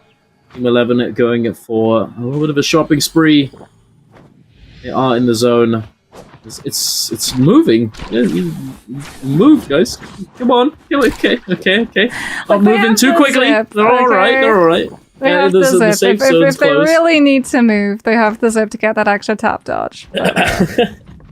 Yeah, Numza, however, it's always a little scary, when Zone 4 rolls around. That does quite a bit more damage. And true, and both of those two players were going incredibly low with the anti-heal. If they'd been spotted out and challenged on re-entry, then that could have been a pretty dicey position for them to be in, for sure. However, 17 players left alive. This is a big difference to games 1 and 2. You can see that the aggression at the beginning of this day, where everyone was sort of feeling each other out and wanting to immediately challenge all of the compositions they saw, sort of leveled out. We're going back into a much more measured style of play, as I think everyone knows with the amount of Vipers that are going to be in the area, as well as Siphon compositions. If a fight begins, the challenge for the third party is going to be imminent. As a result, it's just going to be poke pressure, no one really hard committing in until a kill is right up for grabs, in which case everyone will all in until that specific player goes down, and once it's been picked up, everyone will instead back up as Team 3 spot a team close to them, Team 12, and use those cannons to be able to just melt that AoE damage through the roof and onto the team below, shredding through their resources. As with 17 players left, not only are we going to see a lot of fights break out in Final Zone, a lot of these resources are going to become very, very hard to be able to pick up. The only way that you're going to be able to keep Vitalia and those shields replenished is by dropping a player and getting to root through their fallen resources. Indeed, I'm picking up that Soul Bloom as well. As long as the anti-heal isn't in play, you're going to be able to heal yourself back up. And we have the Moonbane as well being a big factor, slowing down the action for the moment. We have these teams just lurking at the edge, not looking to Moonbane surf and put themselves at any risk. Hendrix on the blue armor. He's a little blueberry, not exactly the spot you want to be in. However, he is on that wheelchair and he's going to be able to keep himself back up. But we're taking a look here at Not Rats, having been engaged upon the Vitari ult coming through, along with the Zipping and the Zai ultimate. All 3 ultimates in play now. Team 12 under a bit of pressure. Team at number 10 trying to make something happen, trying to burn through the resources of this team and set the pace for this endgame. We've not used all of their resources either. I noted that they still have that Yota Hime ult ready to go. But Tattoo, though, in a bit of a bad spot. The buttery rocks, kind of difficult to traverse here. However, it looks as though he's made himself scarce and taken himself out of danger for the moment. Team 2 hanging on. It looks as though Numza has been taken down, however, by DCRKK. Not sure where. Do we have a Yodo left? We do have a Yodo. Because Yodo Ultimate would go crazy here. There's the Yodo! There's the Yodo. 1-1, going and I'm to pretty be sure we have 1-1. another one, no? If Maybe not. he gets Maybe that not. Yoda ultimate back up, he's going to be able to throw that all the way through every single level. Which means that a lot of these players are not going to be safe. We're going to be seeing a lot of pressure coming on through. If you want to try and take cover in boat, you are opening yourself up to get absolutely roasted through the other side with all of those cannon shots coming on through. We do get to see the Yoda's team. It is with a cannonball composition. Sadly for them, they have lost their farrier, which means when the Yoda has ulted, no V3 to be able to safely hop into. However, if you could hold your ultimate until the zone fully collapses, Yoda shouldn't need the farrier mech. Getting all of the damage onto all of the players below the Yoda is exactly the way that 1-1 wants to be able to play this. And you can see that New is just getting into position. Potentially scare rush if anyone tries to challenge his Yoda. And keep them fully intact. That is going to be the win condition. That or build the Uation ultimate back up so we can win. That heal off as a Viper ultimate goes on down. And Newbie just puts themselves onto a different level to avoid it. Smolch ultimate too, blocking a lot of these players. Nanta got right in the middle, was brought back by his team. But is unfortunately going to be right in the middle of everybody else. Hendrix goes down. Unius Big puts himself into the Smolch wind wall to get a better position, voluntarily taking the slow. Manages off of the back of the damage that he does as well to generate the rage necessary to build up that Uation ultimate. So we do have the health reset. Harumi Teva comes on through for the Sand Siphon composition to be able to reposition. Since we're moving into a space blind, we don't know the teams that are going to be in the area. Team 10, however, have spotted out Team 11, and Team 11 are definitely the ones to beat right now. Huge charge LMB on that dagger will be able to connect, knocking back one of those players into the corruption in the Unis B. The spot of the Team 11 wants to hold themselves onto this high ground out of notice of everybody else and will not let that stand. Out comes the Uation ultimate, and in we go, putting pressure and making sure that Team 11 do not get to just sit and referee and watch all of the models below them from the top of that cliff. Indeed, it's looking pretty rough though. Newbie is going to be coming out of that Uation ultimate very soon. Using that F just as it expires, now dropping right on in to a bit of a scrap below him. He goes unnoticed for the moment, but not as soon as he gets to the top of the cliff, eating a lot of damage from that pulse sword RMB. Thankfully for him, he has found himself a little spot to get a reset off, get a heal off. Team 11 looks as though they've been able to take down team number 2. Mushroom and Patatu have been eliminated. Newbie now sending out those staff RMBs to try and create some space. Cat with that Zai ultimate is going to be able to do a bit of fire damage, but it's not looking too good for him. He's been knocked into the zone. I think he's going to get eliminated here. The zipping Immortal Defiance proc is going to save him for just a second, but it's not going to be enough. And now Newbie, he's almost got his ultimate back up. However, his teammate has been sent into the zone and eliminated now on his own. Is he going to be able to stay alive long enough? He does just barely get his ultimate up, but it's not soon enough, ladies and gentlemen. And he does go down. If he Transformers, because they've actually moved away from the V1 variant of the Kurumi and taken the V2 since the Monk Ultimate has stopped being an opener and much more of a closer now. As heading over, we're immediately going to see aggressive players coming through. All of these teams trying to control the area of Plumed, as Hirame is going to go into a grapple extension off the back of that hang sword will go down. We'll see whether or not it is going to be a salty run back as losing one of those players. Looks like Team 1 has also lost a couple of their players as well, however, as Team 10 comes into the third party and moving over to Imperial, one of those other hotspots that these teams like to drop into. It's likewise seeing a lot of contest at the moment. As we're going to see Kin Cobalt with that Takeda putting pressure onto the Tessa. That's not V1. That's V2. Hello. Wait, no, that's not. It's V1. It's not V3. Oh, of course. Unless you were talking about the Tessa. Yeah, I also saw that the Takeda was using V1 instead of V3. So both of those players opting to go for... So Tessa's on V2 and Takeda's on V1. Yep, rather interesting to say the least. Potentially a mistake not intentional. No, V1 in trios is not really the play, as V1 is typically the ultimate one uses in solos for those combos, those combo extensions, combo starters, etc. So yeah, not really sure if that was intended. However, right on over back in Plume Castle, we have this fight continuing. Adodo and his team up against team number 1 back-to-back, taking down Hirime. Adodo getting clipped by the blue focus there, trying to space out, but he's getting chased down. Namza nowhere to be seen, not able to protect his teammate, unfortunately. However, back-to-back now on his lonesome. Namza with the parry coming through. Gonna be picking up that purple weapon as well. Trying to res his teammate, but it's going to be difficult considering the third party is about to come through from team number 10.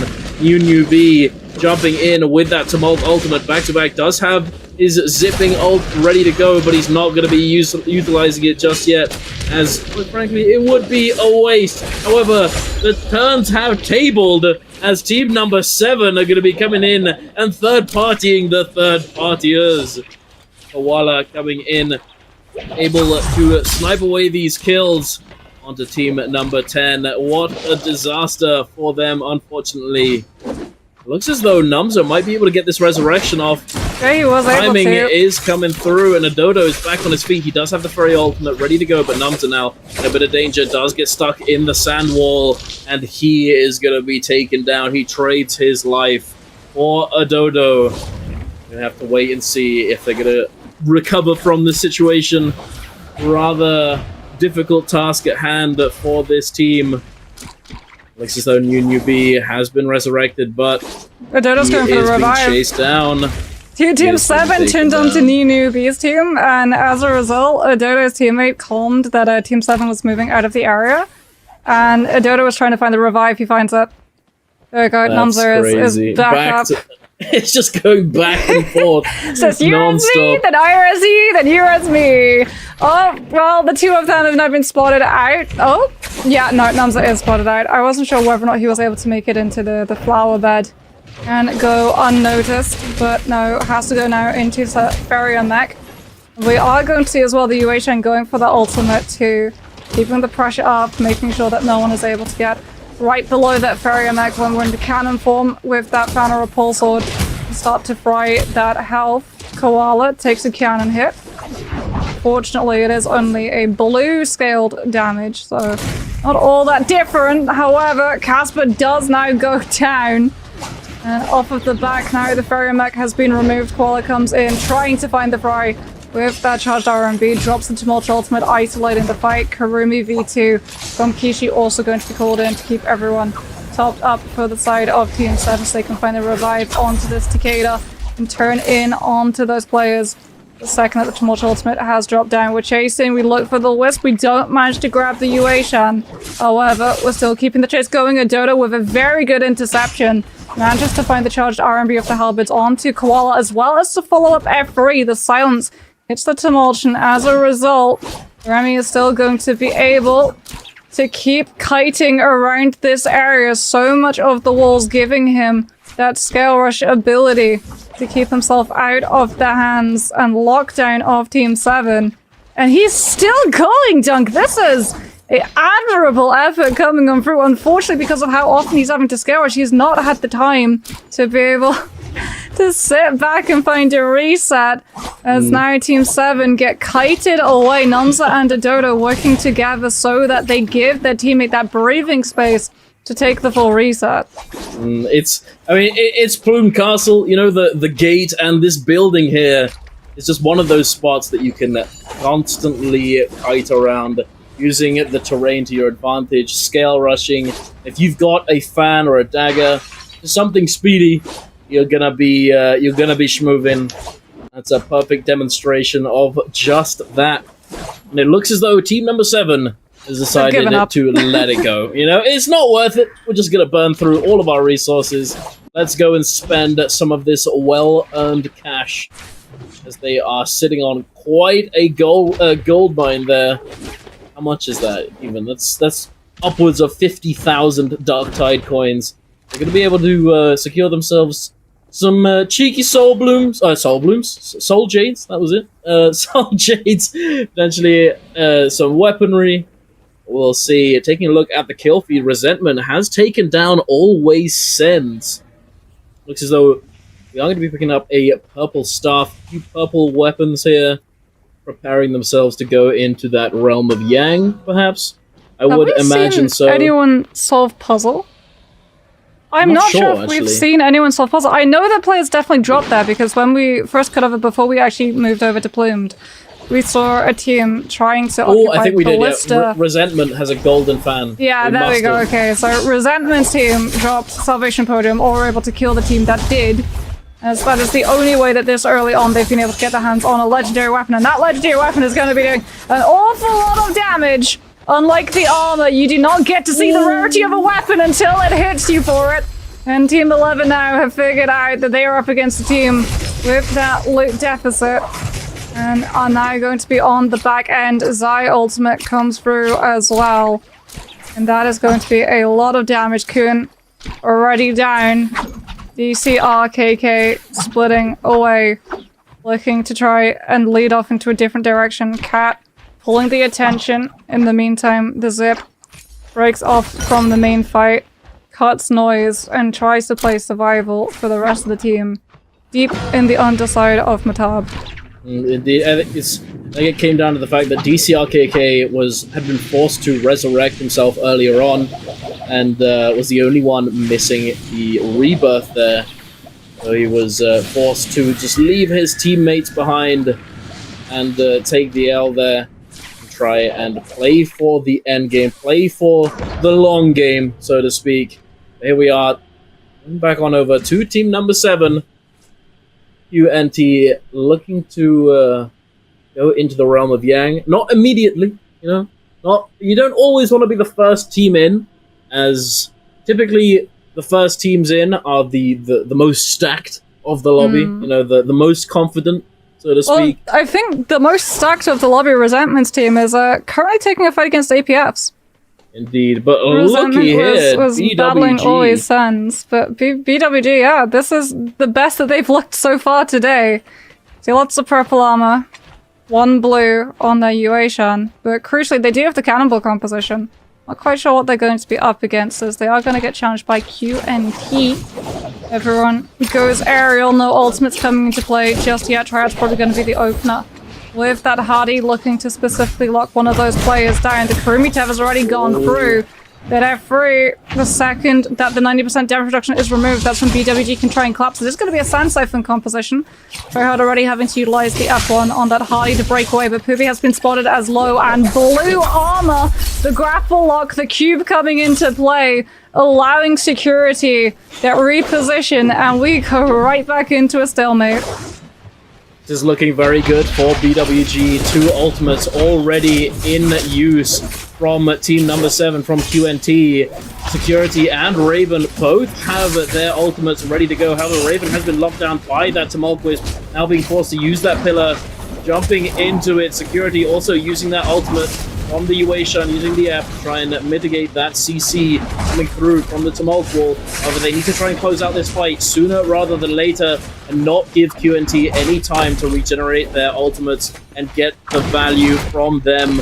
Ishii getting a hit there, but the damage reduction is going to come through, protecting him, keeping him standing. QNT Casper tries to go onto the pillar to scale rush away, but it's not going to be in time here, and Raven is going to take him down with that mech, and now the 3 versus 1 unwinnable situation. BWG finally find their footing, ladies and gentlemen, taking them up to 6 eliminations and the realm of Yang win. Good to see, I have to say. You know, the boys are back in action, and they're looking to try and get some value out of this Vermilion Bird's Might buff. It's going to have to be a lot of value, though, Tunk. They need really a is. lot They've of kills. not had a good start to the day. Yeah, they need a lot of kills, they need a lot of placement points if they want to be able to make up the difference that some of our teams are. One good game, 120 bomb away from hitting 100 points this early on in the day. And it's going to be Team 10 currently going up against APF's team. APF's team getting that Matari ultimate so they can start to regen their health. You can see APF went incredibly low. One went on that Z-ping. Going to be trying to play above that Zai ultimate. Does get caught into one of the hits of the fire tick. Turns around with the charged RMB on the halberd, looking to just buy the zoning. Puts that the heal down, rather, for their teammate. Will be able to find a parry as well in the 2 versus 1. And off of the back of good positioning, as well as great sustain kiting coming in through from Wanwan on this Z-ping, they will be able to keep themselves intact.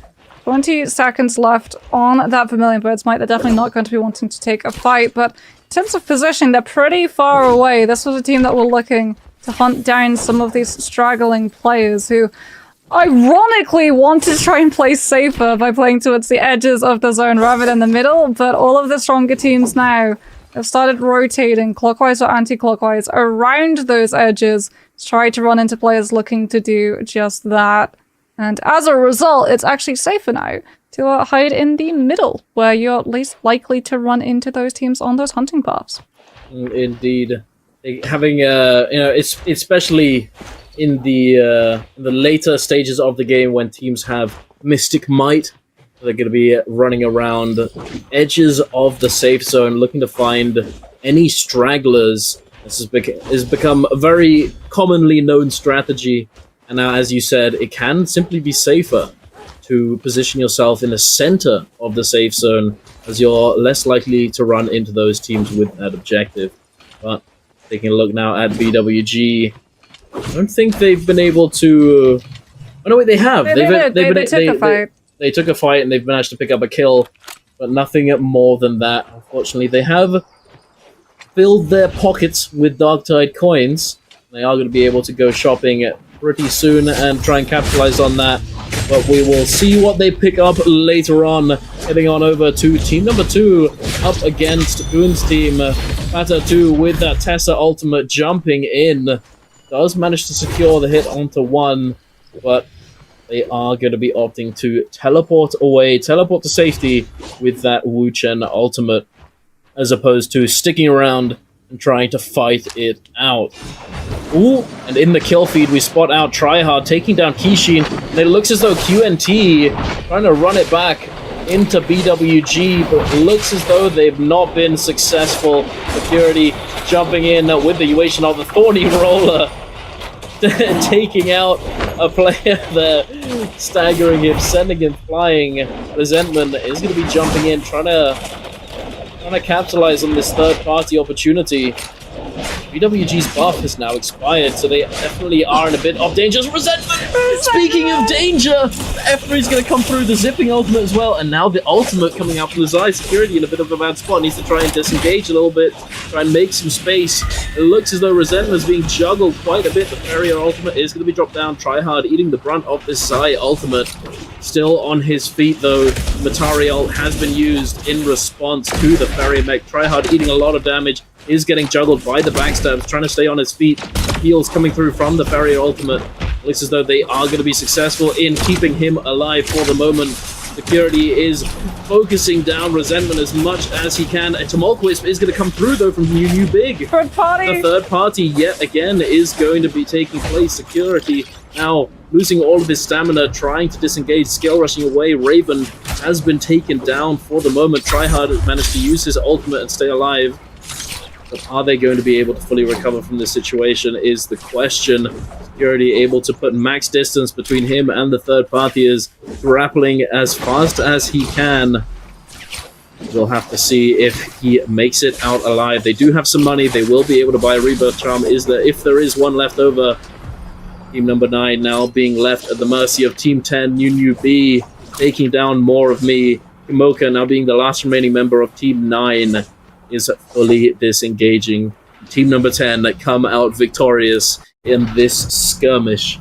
I mean, it was just a textbook third party, right? Open up with a huge wisp, and then locking down everybody with that Tumult ultimate. Security able to break away thanks to the cube coming through from the Hardy ultimate.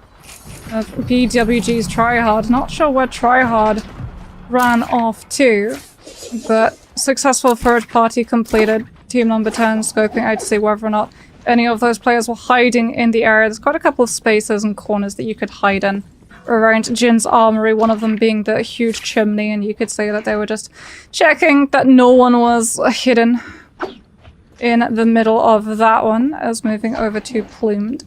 Things are slowing down, but potentially not all that long, as Team 3 are gonna run into Team 12, Nomza and Norats.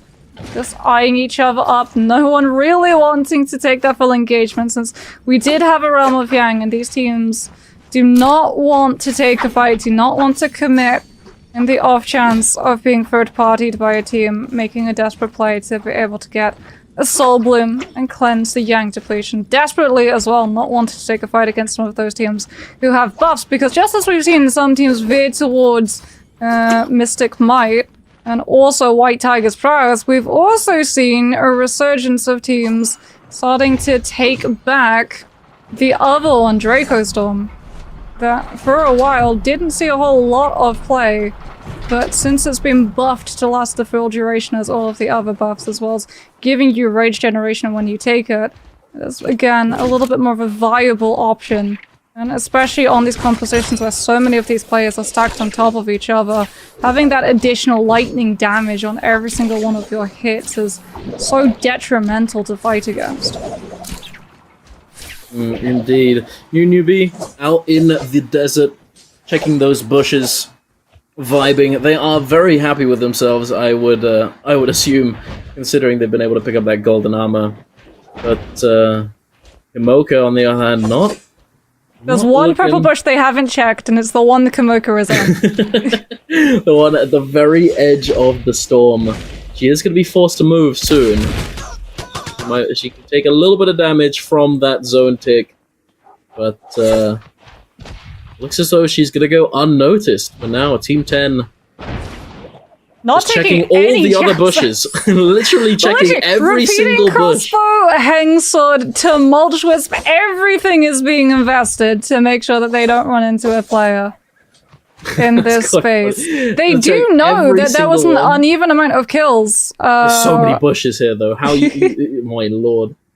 The good news is there's not a bell. Can you imagine if there was a bell out here? There is a bell inside that cave, but it doesn't cover too much. Yeah, it's not gonna affect Kamoka's hiding spot.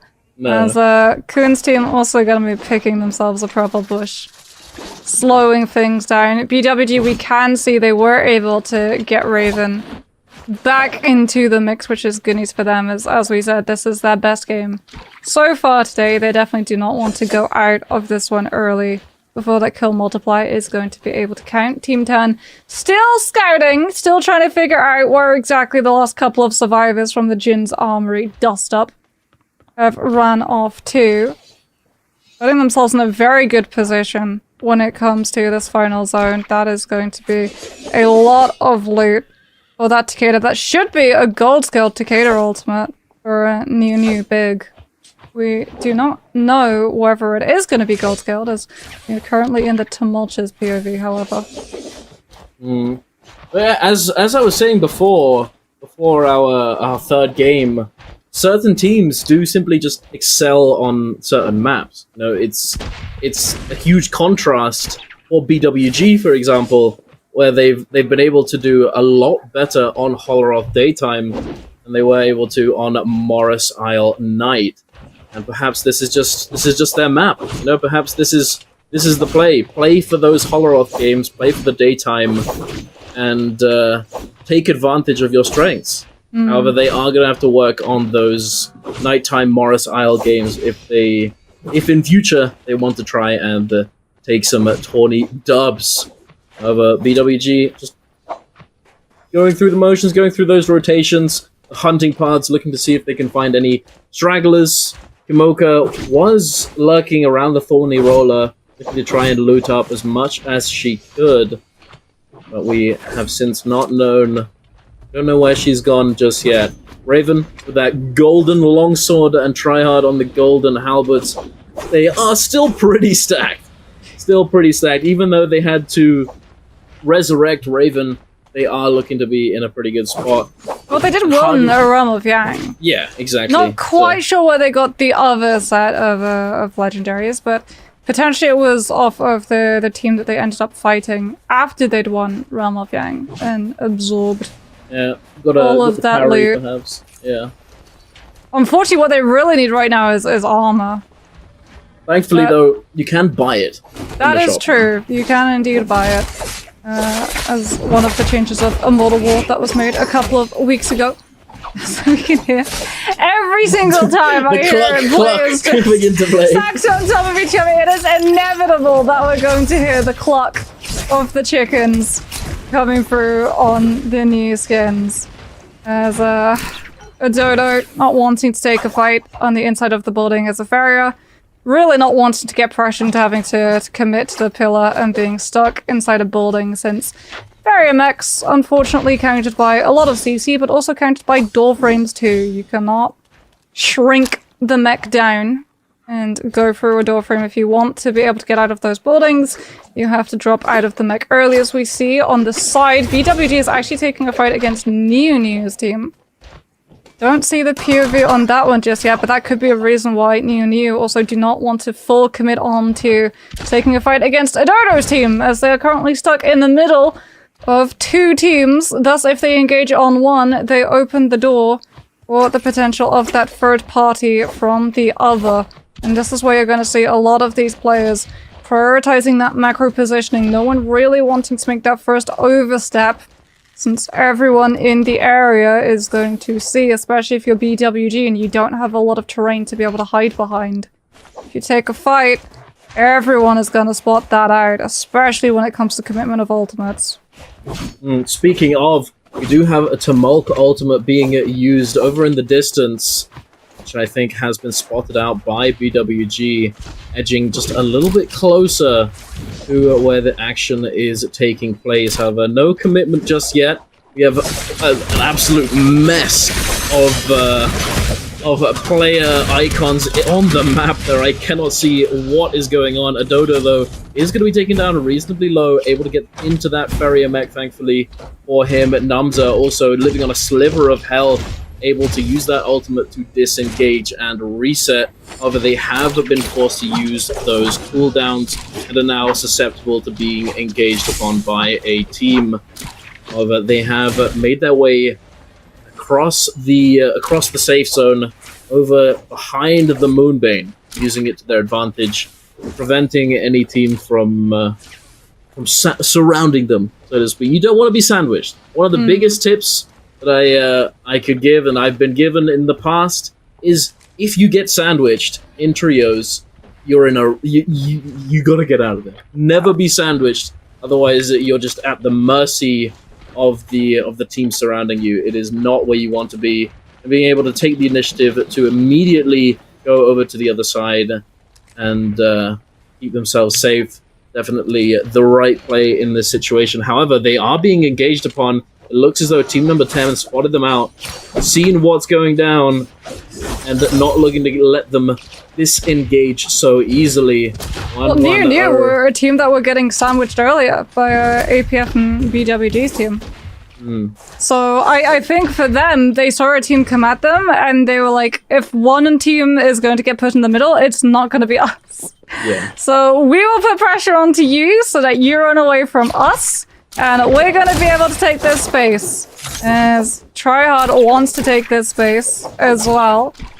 Everyone looking to just reposition. BWG clearing up the absence now of Neo's team, occupying that area. No ult zone has been popped as well. Everyone kiting away from that one, as at the moment it doesn't look like anyone is actively fully committing to a fight. There's a little bit of pressure coming through on one's team, taking some bits of damage against Solo's team, but at the moment no full commitment, as everyone on these high ground ledges, if they see the fight go through, it's not just about positioning of middle now, it's about those players being out in the open, susceptible to all of the damage coming through from Rupture Gale and Flame Breath, as we are going to see silences getting hit onto players from Team 3. That will be Soul Jades from the side of one of these teams in the area, as Tryhard is just using these focus attacks on the halberds to be able to cover his teammates from any range pressure from the teams in the area, since Team 3, seeing BWG putting pressure onto them, immediately going to be doing just the same on their side of the map as well. Still Dunk, no one really committing, no one wanting to make that first move until absolutely forced to. Spirit Well's gonna spawn on up. Now Komoka unfortunately does get spotted out, will eventually go down as BWG spot the Spirit Well. Spot that there's probably going to be a reposition coming through from the teams around that one and put themselves off of the high ground into one of those middle shelves to get a little bit more cover. Well, it looks as though Raven might be in a bit of a bad spot. Tryhard dropping down now to try and protect his teammates. Raven, having been forced to use that F3 security, is going to be eliminated, somehow unable to use the ultimate there. However, in this chaos, they might be able to find a resurrection, as a lot of the attention is going to be sent on over to that Spirit Well, as it is being it is in play now. I'm not sure if it's been popped just yet. I think that this might be their chance to get the resurrection here. It would be huge for them if they're able to. Having a Yueshan up and running with that ultimate would be massive, but I don't think it's going to come through, unfortunately. Kuhn's team are ready to prevent it from taking place. Erime, Ododo, and Namza taking the initiative here and stealing away the spot that BWG had fought so hard to try and keep. Thankfully for BWG, they do still have 2 members left standing. However, they have a little bit of ult charge left to generate. Heading in to the final moments of this game, it looks as though Nunu-B is being engaged upon a very, very low HP. I think that there may be a group heal in play, as he did get healed up by his teammate here, or perhaps it was simply the zipping. Tryhard now looking for the engagement. Raven getting collapsed upon by team number 10, and now Tryhard left the only remaining member of BWG. Unfortunately, he will be getting his ultimate up relatively soon. However, the remaining players in the lobby are starting to thin out. Team number 3, team 10, and then Tryhard and Not Rats are going to be the only remaining members in this lobby. Erime taking the initiative, going for that low ground, trying to create a little bit of pressure now, utilizing that Ferrier mech, looking to try and get some damage with those turret shots. Not Rats still lurking in the corner, going unnoticed, but 1-1 is the focus of Herime, consolidating all of their attention onto team number 10, the main threat of this lobby, the one team that could potentially contest them going into the final moments. Herime just doing as much as he can. Even though they're not empowered turret shots, they're still doing quite a lot of work. He's going to have to move. Going to have to rotate into the zone, having been taking a little bit of damage. Having taken some of that health damage is not where you want to be. However, thankfully, the Yueshan ultimate is ready to go. So they are going to be able to fully reset that health bar, and here it is. The Aurora Burst coming through, taking down Not Rats with the fan there. Nunu-B also being eliminated. Adodo taking down Nunu-B is all Herime trying to do as much as he can with that ultimate, but Tryhard coming in. He does have the health advantage. Can he keep it though? Herime is going to be eliminated, and so is Namza. Tryhard actually going to be taking the dub for his team. BWG taking that first place. Definitely will not be a focus. No, it will just be full knockback, as we are going to see one of those areas. This is what one of the places we were talking about, Salvation Podium. Going to be immediately seeing 2 teams dropping. Komoka able to get a weapon. Unfortunately, the zip that Komoka is up against not able to find one. So this is going to be a very fast kill, especially since the F has already been used. No more extra tap dodge to be able to dodge out of the distance of that hang sword. And that should be team number 9 picking themselves up control of Salvation Podium. Potentially not permanently though, as some teams in the area do like to go for timing attacks and loot up first before challenging the podium.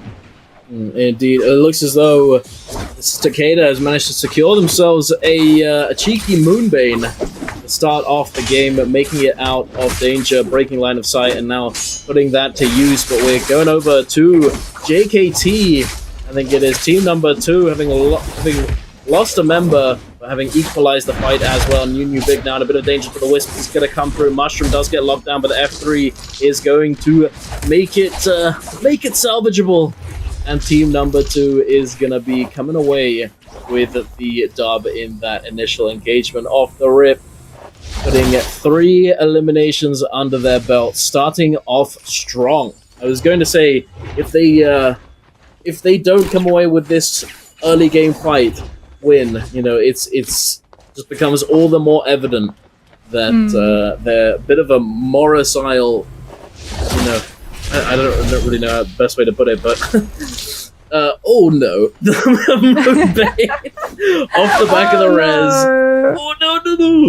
Okay, we'll be able to find the res onto so why that Baneswift really does not want to let that Kirby come back for, as it is going to be Team 12 going back underneath City of Tang as Solo left alone. This Kirby has gone down 3 times now in the last minute. As potentially we're going to get the turnarounds. However, that Viper V3 is definitely going to be making it very hard for Naraka. Oh no, it's V2 actually, I think. Yeah, it was V2. To break away. Coming on for no grapple. And unfortunately not able to utilize that F3 to reposition. On your side, as King Cobalt on the Matari will be the lone survivor of that. Dust Up is heading over to Imperial Dust as well.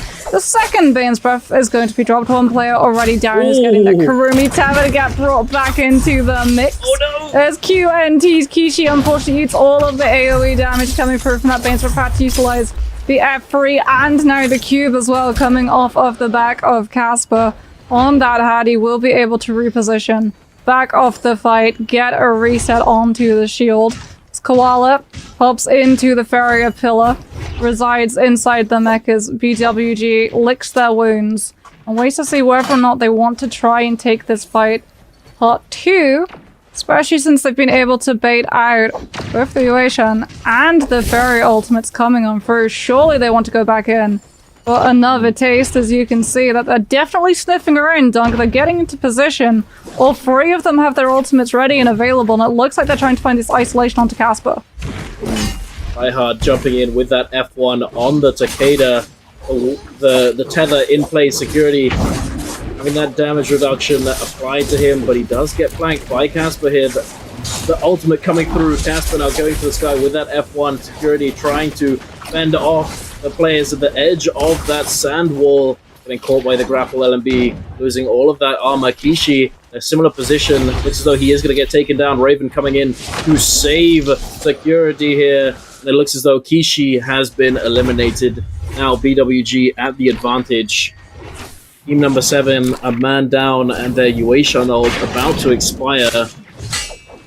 Gonna have to try and salvage the situation. Koala now getting caught on the terrain here, trying to scale rush away, but not able to find it. Security and Tryhard are going to be able to chase him down and eliminate him. But I think all of QNT did have their resurrections available, so they are going to be able to rebirth, resurrect somewhere else and loot up. But 2 kills over to BWG. Speaking of kills, New B is going to be eliminated here by team number 6. Ellie now on the chase, trying to chase down 1-1 the bounty. He's managed to put quite a bit of distance between himself and Ellie. Is he going to be able to disengage? We are in that snow area, and there are quite a few trees to to grapple off of. I'm not sure if he's going to make it out alive. He's making his way over to this. The bounty's gonna make it so hard to track. He might go through the rift and just disappear into ruins. Yeah, there we go. Yeah. Ellie's gonna actually chase. Oh no, he wasn't able to ring the bell. Ellie, I don't think he's. The bounty's still on him. The bounty's still on him. The problem is Ellie doesn't know what level he's going to be, and the bounty was off as well. As it is going to be a Hardy ultimate now. Coming on through. Potentially just to try and reposition away from Team 11. Oh no, QNT's QNT. team was pretty split, yeah. They wanted to back off of that one. DCR KK. Purple armor already on that Viper as well as that Wuchen. No ult zone now comes into play. BWG had kited over given the fact that they are running without that Kurumi V2. Do not want to take a fight against this cannonball composition when they do not have that source of sustain. And as a result, both of these teams just back off, both of them prioritizing holding those resources to have a better stance into the realm of Yang, which is just about to spawn up. There's a lot of teams in this area though, Dunk. We're probably going to see a contest come through from that spaces in the meantime. Unfortunately, Wan Bounty may have run off, but the positioning, the boxing, it was just too tough to be able to reposition, and Wan is going to go down regardless. Indeed, Mr. Wi-Fi password on that Tumulk. Gonna be able to eliminate him there. Back over to QNT here. Casper with that purple armor, looking to try and hold on to it. Looks as though his teammate has been taken down. Kishi down for the count, at least for the moment. And Team 11 looking to try and clean this up. Casper in an impossible situation, unfortunately. No ultimate, no nothing. And that is all she wrote for QNT. Kishi is going to be fully eliminated as he's already used his resurrection. However, Casper might be able to find the rebirth charms as the game progresses, but we'll have to wait and see if that is a possibility. BWG posturing to go into this realm of Yang here. It might go contested by team number 5. Trying to shoot them down, poke them out, but it's not going to be enough to deter BWG. They know that they have to get big games, big elimination games to even have a chance at coming away with that first place finish that they want. Problem is, no one is contesting them, Dunk. And so, even though, like, yes, they're probably going to get a Vermilion Bird's Might for free, they need the kills. Yeah, they'd rather have a fight and They need the kills. They want the score. The good news for them is that they know that there was a team directly into the area that they entered from. But unfortunately for them, it does not look like they're going to be— oh, there it is! Just at the last possible microsecond, APF's team entered trying to get themselves a cheeky free Realm of Yang, and BWG now have to go up against APF's team. These two have been playing each other in practice and anticipation for this tournament. We'll see who comes out on top, as both of them are running that Takeda tryhard, looking to try and get the better of APF. However, APF already with that staff able to shred through all of Tryhard's armor. Kurumi Teva comes on through, so we can see Pubi dropping in that Tumult ultimate. Is going to be the same thing from El Ching. However, it's Kurumi V2 now comes into play. Tryhard with 4 huge shots. Massive damage coming onto APF. Huge wisp coming on through from security. Unfortunately, Tryhard also getting swept up into one, using one of those shoves to push APF further away from his team, and guaranteeing that no kill can come through to bail the Takeda out. And off of those shoves, Tryhard will be able to eliminate the damage hypercarry and give BWG that space to just double down instantly onto the Tumult without having to worry about Furin shoves knocking them off when both security and Raven are stacked on top of each other. Indeed. Got a bit of an engagement here now between team 9 and team number 7. It does look as though QNT were able to find that rebirth charm to resurrect their fallen allies. However, have they had enough time to loot up and regenerate their ultimates? And it doesn't look as though they're going to be able to come away victorious here. However, they've gone on over to that ballista. QNT, unfortunately, even though they managed to find this, not going to be able to get all that much value out of it. Mocha immediately going to the bottom of the tower to prevent any shots from coming through and connecting Kishi to try and disengage as fast as possible now. Kimoka still sitting below the tower. Casper having been engaged upon by more of me at the top of it.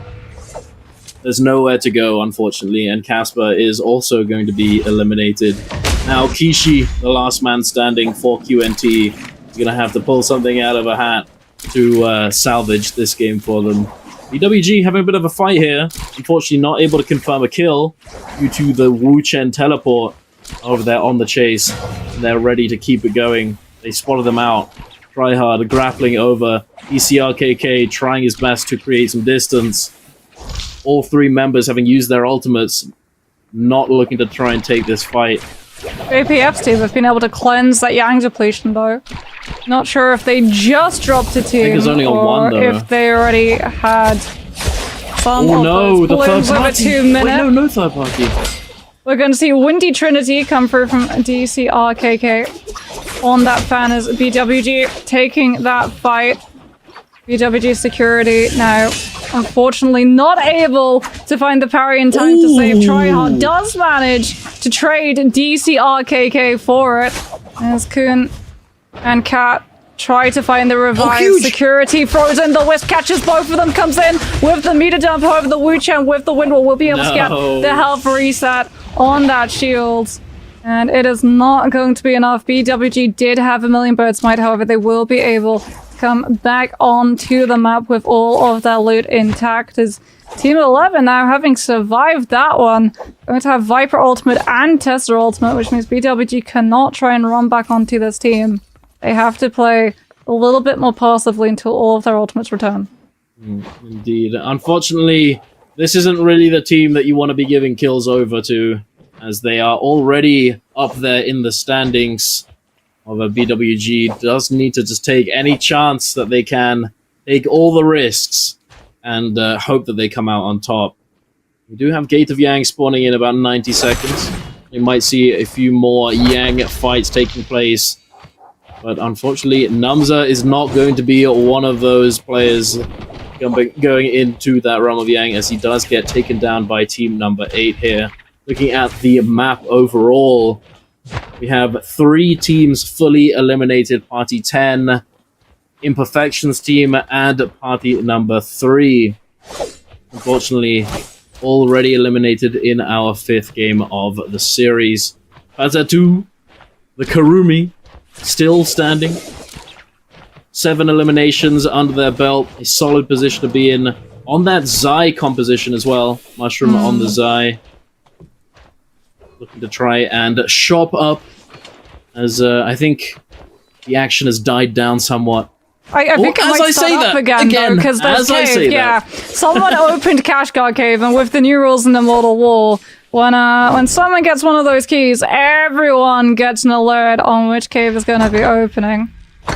Looks like it's not going to be the cave that's seeing the action. However, Realm of Yang was getting its second entrances spawning on up, so would not be surprised if we see a couple of these teams griefing some of those portal entrances. BWG going to be taking a fight against Mushroom's team currently. They had revived at a Soul Altar near one of those entrances. Definitely wanted to put themselves into one of those portals, as we can have a look. No, and check not whether like or this. not yet they lose one of their players. Raven has already gone down.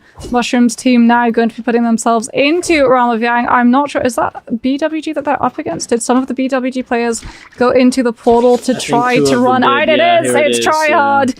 I believe it is a 1 versus 3 right now. Tumult Ultimate going to be 2 versus 3. 2 versus 3, okay, yeah, because security was able to make it through. However, the backstab comes through from Evelyn on that Matari, locks Tryhard down.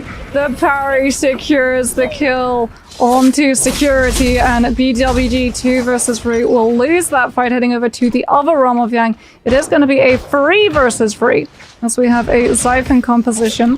More of me is going to be utilizing now that Matari V3 to give resentment. That F3 reset.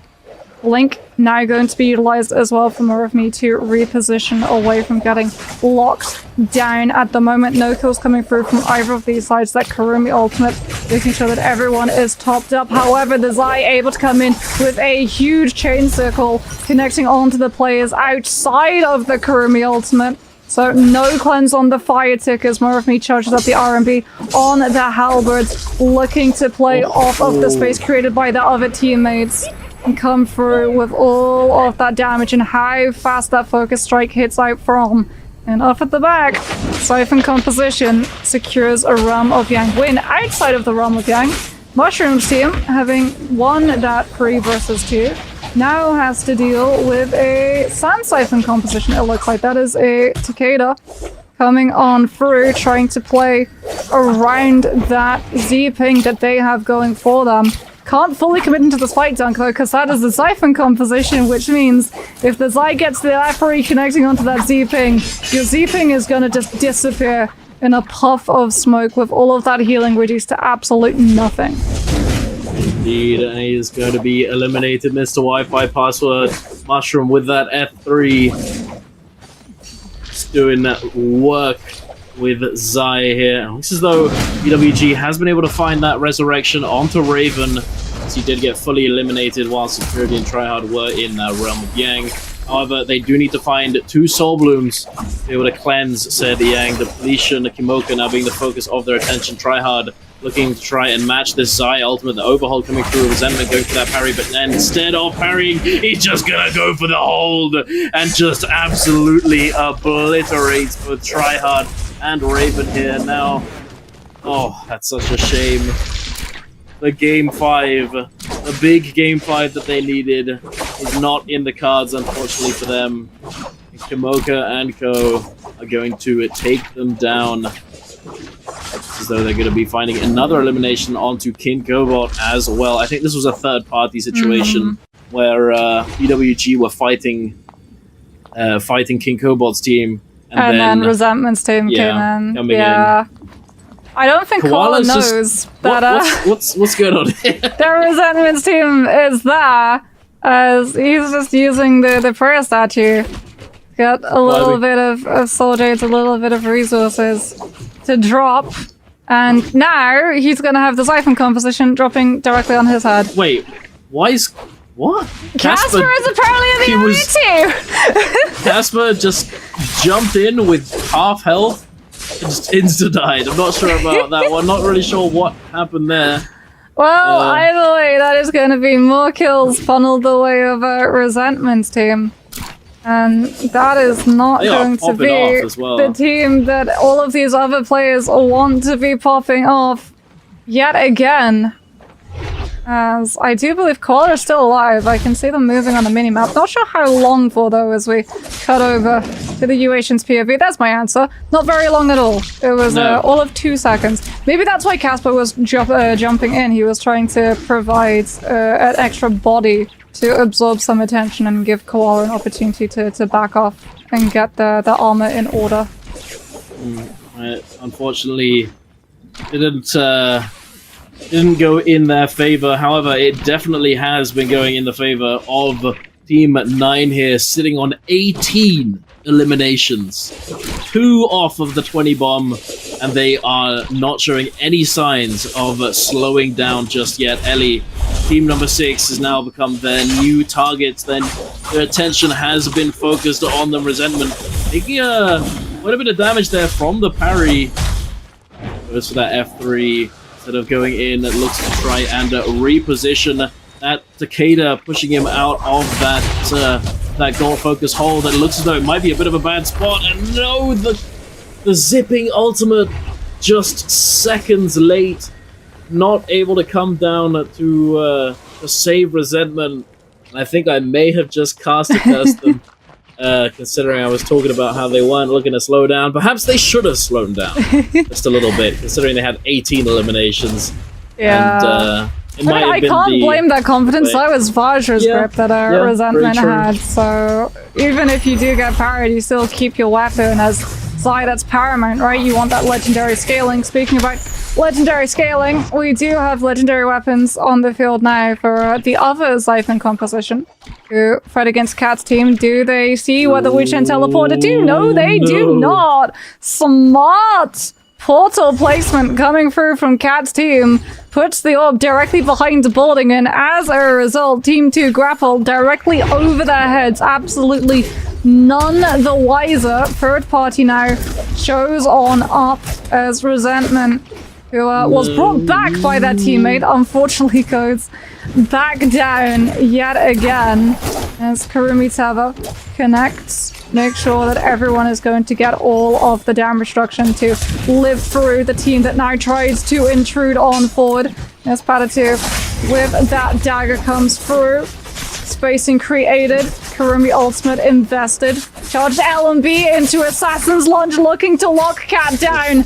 and Cat just disappears. So much damage off of that legendary dagger as yet again Patatu is able to set up another charged L&B and absolutely stagger DC RKK into all of the follow-up from Mushroom and Evelyn. This is a well-oiled machine at the moment that Team 2 are turning into off of the back of the Battle Ruby. Indeed. They've stacked up quite a few eliminations off the back of that fight as well. Being very close to that 20 bomb. Let's I'm not gonna cast a curse, another team. But it looked as though Resentment was resurrected, but as you said, he does go back down. Not sure if any members of that team were able to make it out alive. However, I'm sure we'll find out soon enough. And another thing to note is the fact that there are only 10 people, 10 players left standing in this lobby with 7 minutes left on the clock. Huge contrast from our previous games. Well, we had two teams rocking almost a 20 bomb before we even hit into this zone. Yeah. So, very much not surprised. As we headed over to Holroth, we get the wonderful weather effects of all the different biodomes, one of which is going to be Snowstorm. You can see the campfire buff has been activated for Team 8. They're probably going to have to reactivate it again, however. As a Snowstorm, if you don't have that campfire buff, if the chill meter goes above 50%, starts sapping your rage generation. As we're gonna see immediately, holy sense health bar absolutely not just sapped, absolutely obliterated by Patatu. Coming on in, that Matari ultimate as well, allowing this Kurumi to get as aggressive as they want. Does get stuck inside the Wisp, however, good peel comes on from Mushroom on that Zai to stop the Takeda being able to follow up, and as a result just turns directly onto Elching instead. And he disappears as well. Team 6 having a very good idea of hiding from the absolute juggernaut that Team 2 have turned into. Unfortunately, give themselves away a little bit too early. That, I was, like, people can say, hey, the zipping didn't ult, what are you doing? He was full HP. He literally just exploded. 100 to 0 in less than a second. It's actually insane. There's no chance of ulting, nothing. Just full 100 to 0. No gaps in the stagger. Just absolutely cooked. Speaking of getting cooked, Mushroom's team able to pick up yet another couple kills here. Holy moly. This is why zipping Sand Siphon is struggling. At the moment, it's the Zai. It's all the Zai. The second that the Zai is able to lock down that zipping, you have to remember, there's fire tick on the V2, there's fire tick on the F3. You get free lots of F3, and unlike Kurumi, zipping cannot effectively cleanse the fire tick. So if your zipping gets hit by the fire tick, that is 50% less healing that you are doing to everyone, including yourself. So even when your ultimate pops, it's not going to be anywhere near enough to be able to save you. And as a result, you see how quickly these Z things just get absolutely smoked. There is no other way of describing it. They get put into a blender and cooked on high. Indeed, deep fried, so to speak. But unfortunately, as we just saw in the kill feed, Kimoka does get eliminated. Although she definitely did a good job of staying alive long enough that they're going to get a decent placement, not able to secure that second place. It is what it is. APF in a similar situation, trying to stay alive as long as he can on his own. But yeah, it's kind of cooked at this point. Unfortunately, just being met with constant tech chase from Patatu. And that Matari backstab is just nothing you can really do. One of the really valuable uses of Matari's ultimate is just closing out kills. You know, she's really good at finding those cleanups, those eliminations, as the backstab is... Well, yeah, if they do, then it is going to have to be an entire lobby clear, and we're going to be getting into it right now, as we can see, Sand Siphon coming on through. No surprises. It's going to be the Kurumi variation of the Siphon, as I feel like after all of the Siphon compositions coming out, Z-Ping just comes with a whole lot of risk attached to it. Having said that, Hendrix does go down. The Kurumi Tether was used earlier in the fight, and as a result, they do not have that damage reduction to tank through all of the hits coming on Idas heading over to Salvation Podium. Do we have a Ballista Joust in play? APF is on one of them, and the right side Ballista is currently unoccupied. Indeed. Another thing that I wanted to note and mention is that although teams below third place don't have a chance of taking the lead and winning the whole thing, they do still have a chance of maximizing their potential gains. You know, they could. True. There are quite a few teams that are in contention to take that third place spot. So there is still a lot to play for. There's still a lot to play for a lot of these teams looking to try and have as good a game as they possibly can, so that they can come away as high on the scoreboard as they possibly can. You know, it's not over just yet. It's over for that first place spot to some extent.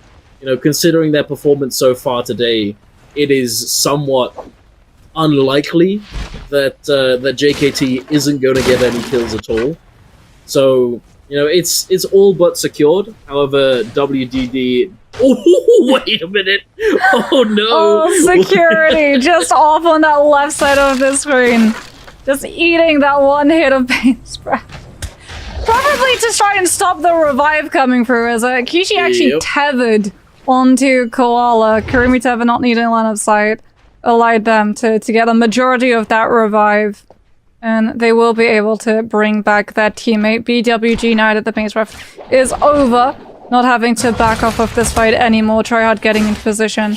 Try and push aggressively onto one of these players with those dual halberds.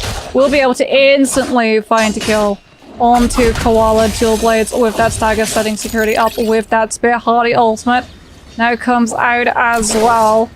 Trying to knock these players outside of this Kurumi ultimate. We still have one recast, I do believe, of that one. Kishi's holding on to it. Waiting to see whether or not Tryhard is going to be able to find that lockdown onto the Takeda as a Fury Shove connects onto Tryhard. However, he is able to find that golden charge the silence on to that Takeda. But like you said, that silence is absolutely huge as Hardy ultimate. Now remove, Fury Shove still up. Tryhard tries to come back on through after the gliders run out. Throws out that focus strike over Casper with the parry. Is more than ready to catch the Hardy's movement. They'll still go down with BWG security and that fan able to help his teammate follow through.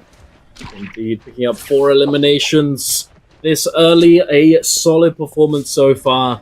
But the question is, are they going to be able to continue along this path, keep up the momentum, and potentially go up to a 3rd or 4th spot, as they're currently sitting in around 6. If I remember correctly. But taking a look here, team number 12 up against team 6. Forte Tao, unfortunately, has already been taken down, but fortunately for team 12, they're still in a position to fight them off and prevent this from coming through. However, unfortunately, they weren't able to do so just yet, and the resurrection does happen. King Cobalt now with a Tesla ultimate catches all 3. They're all pretty healthy. Rats now getting parried here. Forte Tao, unfortunately, does get eliminated just in time. He does get taken down just before the teleport comes through. I imagine they'd get the 12. revive though, since the other team Wuchen teleported out and they weren't about to get third party. So it shouldn't have to be, especially because I'm pretty sure Potato just got a kill coming on through. Either that or it was Patatu. As it is going to be, unfortunately, there's 2 of them. 1-1 coming through, playing inside this no ult zone. So Mushroom not able to get the full 3 resets of the F3. 6 kills However, already. they don't need it. They don't need it. And like you said, already hitting those 6 kills already. Definitely not the 0-pointer that a lot of these teams in the lobby were hoping for. Yeah, it's if I feel like at this point, considering they're already on 6 eliminations, and off the back of that game, you know, when you have a game like that, you're feeling yourself. You're in the zone. Yeah. As long as you're not, as long as you don't let the pressure of a performance get to you, which I don't think there really is all that much. As long as they don't just completely brick it, they're fine. They've got the dub in the bag. And it looks as though they're not slowing down here, back to back, being put under pressure here. The backstab's going to come through from that Matari, and yet another elimination now coming through for Evelyn. It's not over just yet. They're trying to chase down the rest of the team at number 1 here. There is nowhere to go. They do have quite a bit of terrain to work with. However, at a disadvantage with a man down, it is all but impossible. Evelyn, though, the third party, Team 11, coming through, might be what slows down parry! Team 2, but the double parry says no, Evelyn.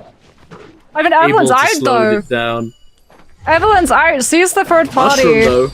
gets that double parry, immediately Zipping. repositions to get a heal. Mushroom on the Zai should be able to live as well, because he will get an F3 to be able to reposition if we find ourselves coming under too much focus fire.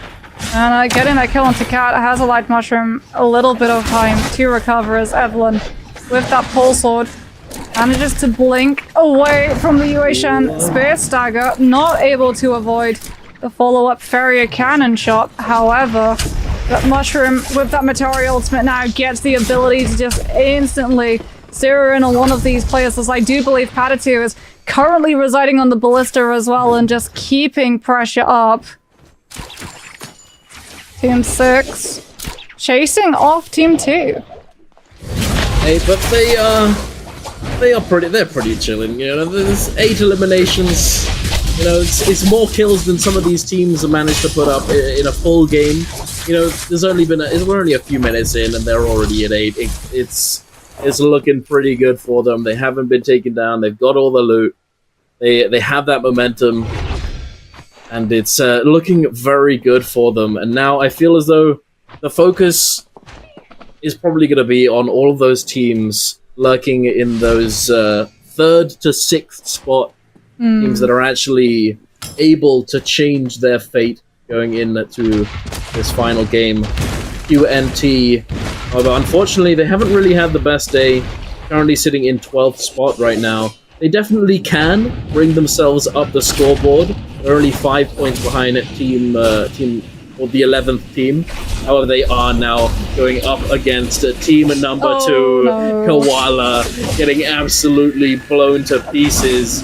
The Kurumi ultimate is in play, but is it going to be enough? Kishi just getting chained with the death. Casper now in the 1 versus 3. It's not looking good for him. He does have that ultimate active. He is going to be able to push them back maybe one more time, but I don't think he's going to be able to escape the clutches of a team at number 2. And there it is. He does get eliminated.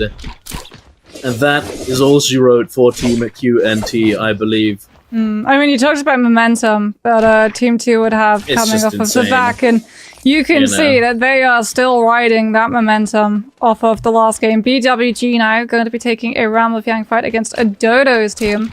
The Dodo, legendary weapon already in their hand. This is a team that visited Salvation Podium. Tryhard getting hit by a charged LMB on the dagger as he goes up into the air, already losing half of that purple shield, has to back on off since he's now lost almost all of it. Health bar reduced to the white now as they don't have a Kurumi. This Hardy is just getting so much pressure. As a result, BWG's 2 other players trying to find the interception. Tryhard, an absolute sliver of health, will be able to activate that ultimate and put himself into the air. So there's going to be a Tumultuous ultimate, slowing things down.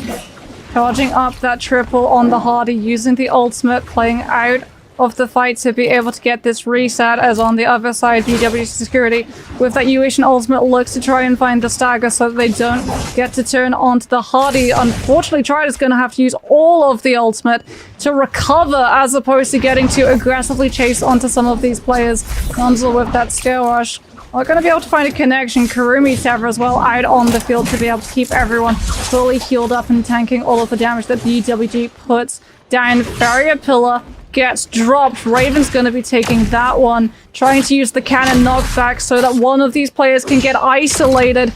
Tryhard losing a lot of that armor, having to put himself onto the pillar until the Fury shoves have been removed. A Dodo coming in with that legendary weapon, doing so much damage, and in the blink of an eye, Tryhard and Security both go down. Now it's just Raven in the Farrier mech, having to use the boosters, put himself onto the pillar, try and live a little bit longer, get one of the cannon connections to knock some of these players back. Utilizes that F3, lands the silence onto Numza, but unfortunately the second that the mech is gone, all of the players are going to be swarming over him, and there is nothing he can do to prevent himself from going down.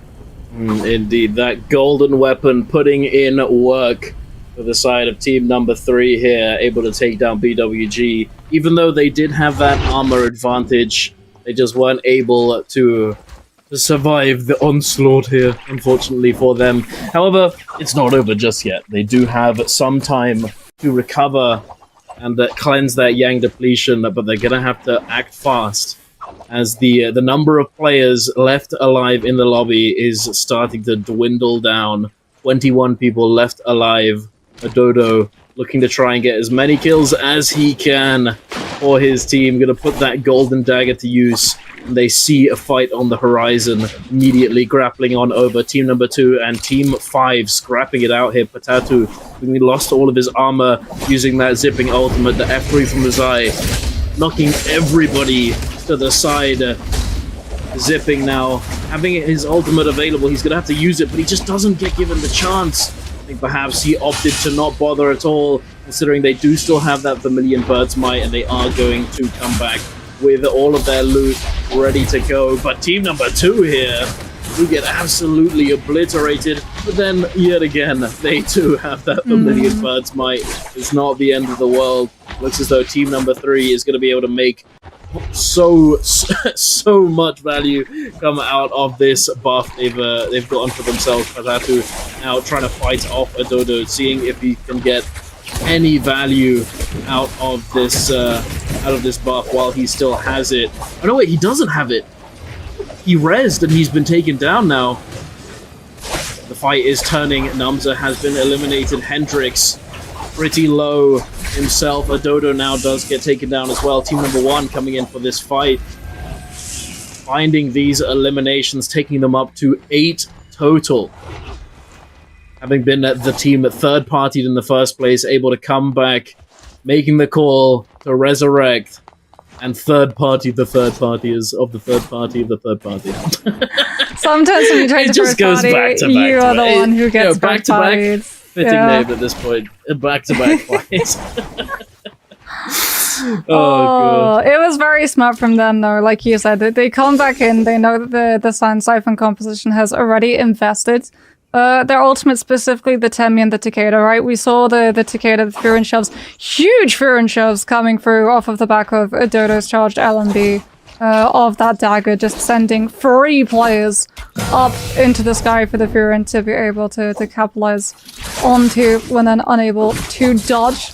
As back-to-back now don't have a Matari ultimate, do not have a Zai ultimate, and are currently getting grind against the wall with a silence coming through from the Farrier on BWG. Huge F3 out from Raven to connect onto that Zai and stop the F3 being able to use to reposition. As heading over, we're going to have a look at Triad's POV. Trust RMD on this halberd comes on out. Raven dropping the pillar. All of these players in the area drawn in by the temptation of a fight, currently down, knowing that a lot of these teams are under Yang depletion, and that hand is forced to take this fight. BWG's Tryhard having to play very carefully that he doesn't get his ultimate cancelled early. The wings clipped by the Matari currently in play.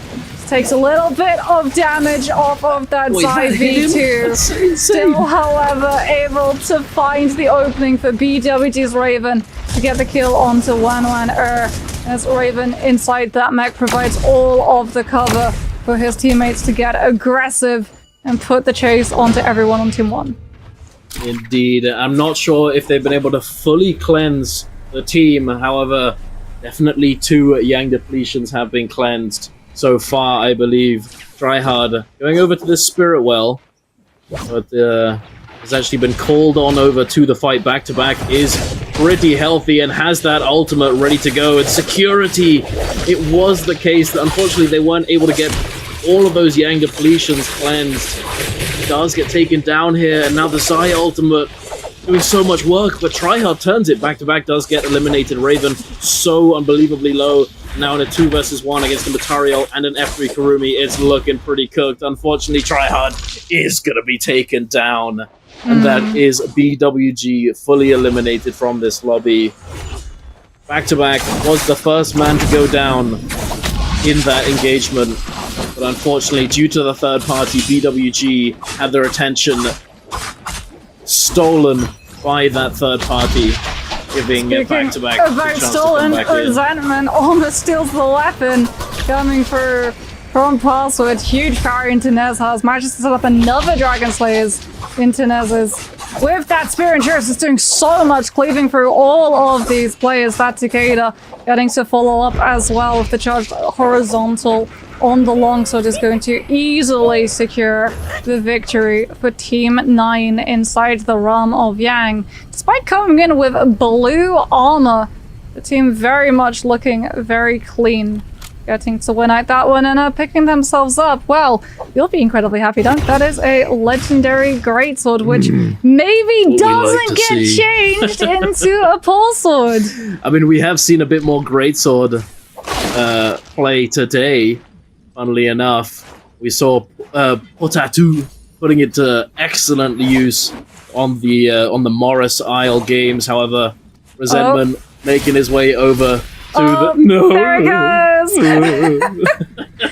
Do you want to see a magic trick, Dunk? I can make this greatsword disappear. Oh, so sad. So sad. I mean, it's, you know, Pole Sword is just, quite frankly, better. Objectively better. It really is. It's got better tech chase, the blue focuses are better and more versatile, and it just means that Greatsword, unless something changes, is always going to be the left out in the cold, so to speak. Yeah, the scarish into RMB as well, off of Pole Sword is... I mean, the Greatsword can do that as well. It's just, it comes down to the fact that the horizontal tech chase is much better in Pole Sword, as... The vertical tech chase with Greatsword, it's not bad. It's just that it's not great. You know, it's the so horizontal. So what you're saying is it's not a great sword, it's a sword. Oh, okay. Okay, I see how it is. Hey, look, you got your potato pun earlier, okay? Yeah, that's true, that's true. I have been dying ever since I got to Castlevania. I was like, I'm just gonna wait for the right opportune moment. I'm not going to use it in the first cast of Dunk, because you'd just be disappointed in me forevermore after.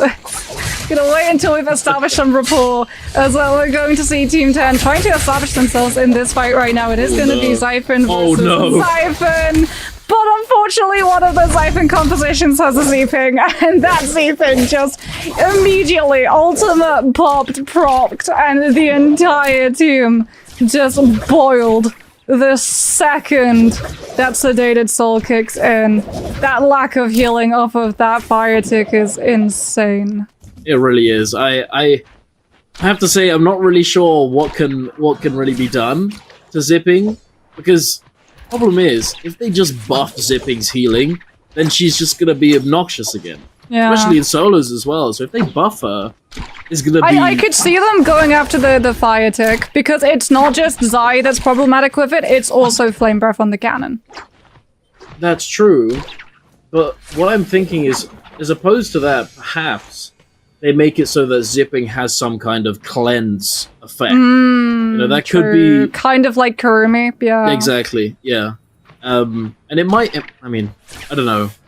It might be a little bit too strong if, let's say, for example, they add the cleanse effect that takes every so often for her and for the teammates. Yeah. You know, one of the things with Kurumi is that you have to be in the circle. Add it on to the F, I would say.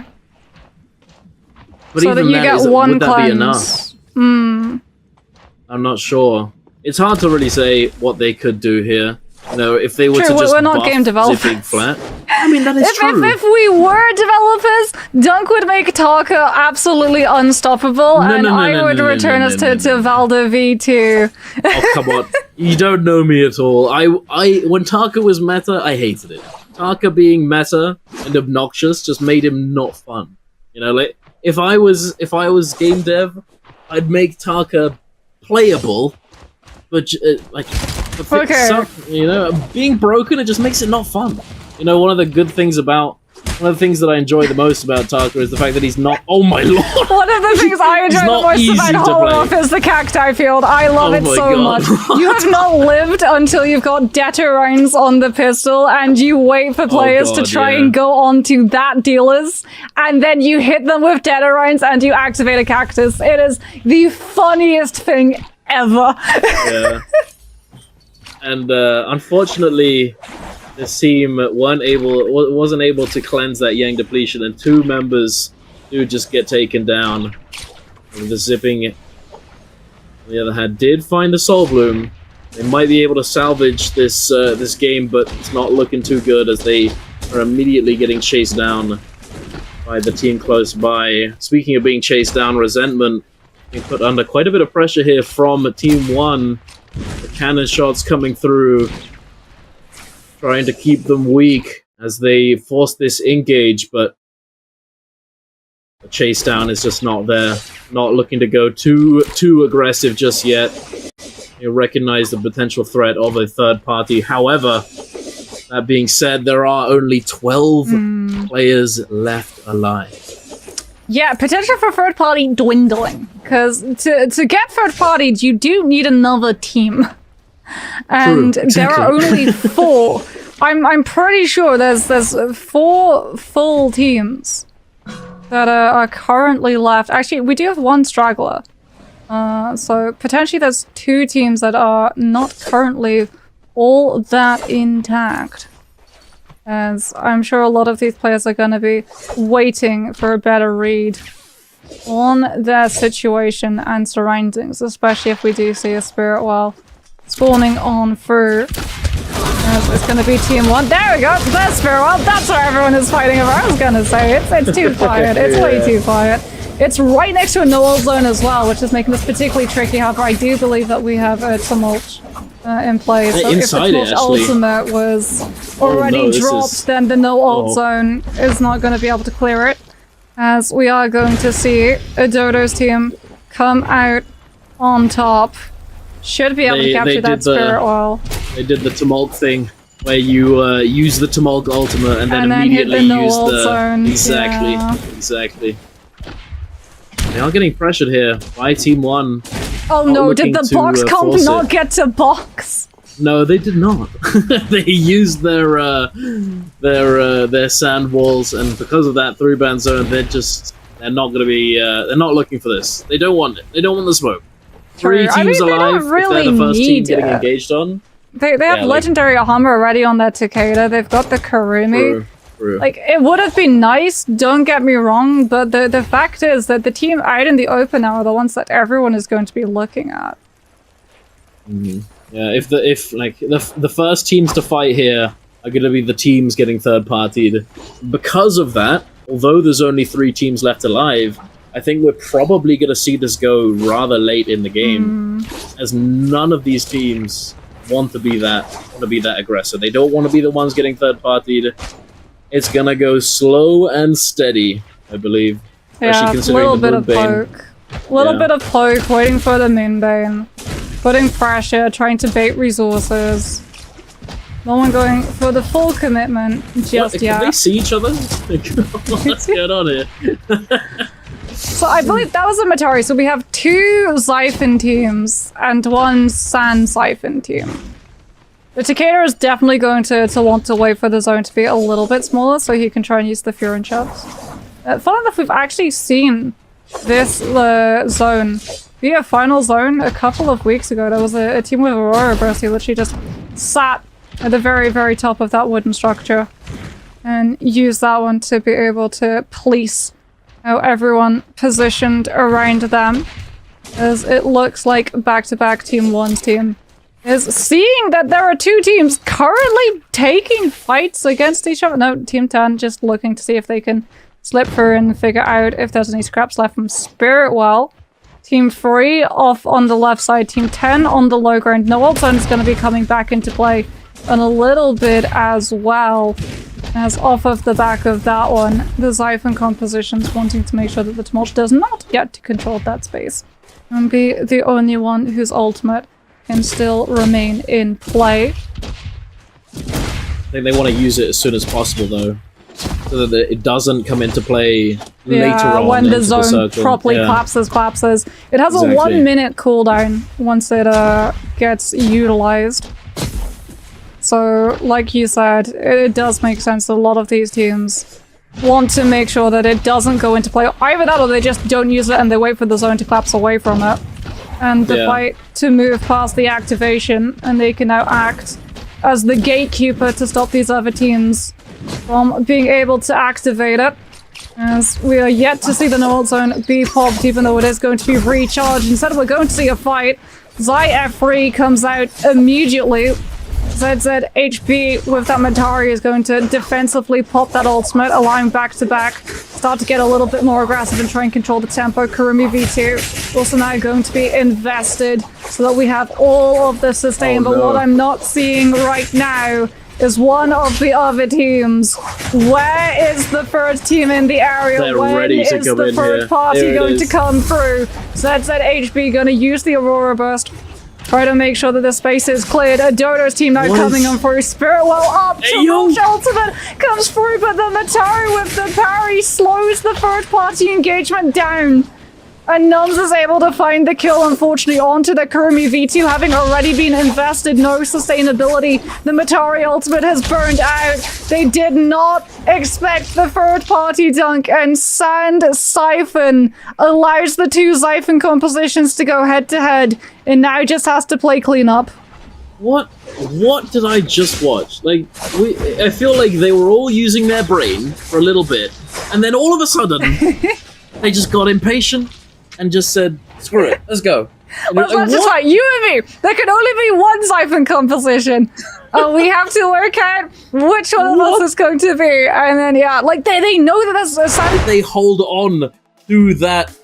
Wait, there's your answer. Did they hold on to the first place? Yes, they did. And JKT are going to be your Spring Challenge NA Trios champions. Ladies and gentlemen, congratulations to them.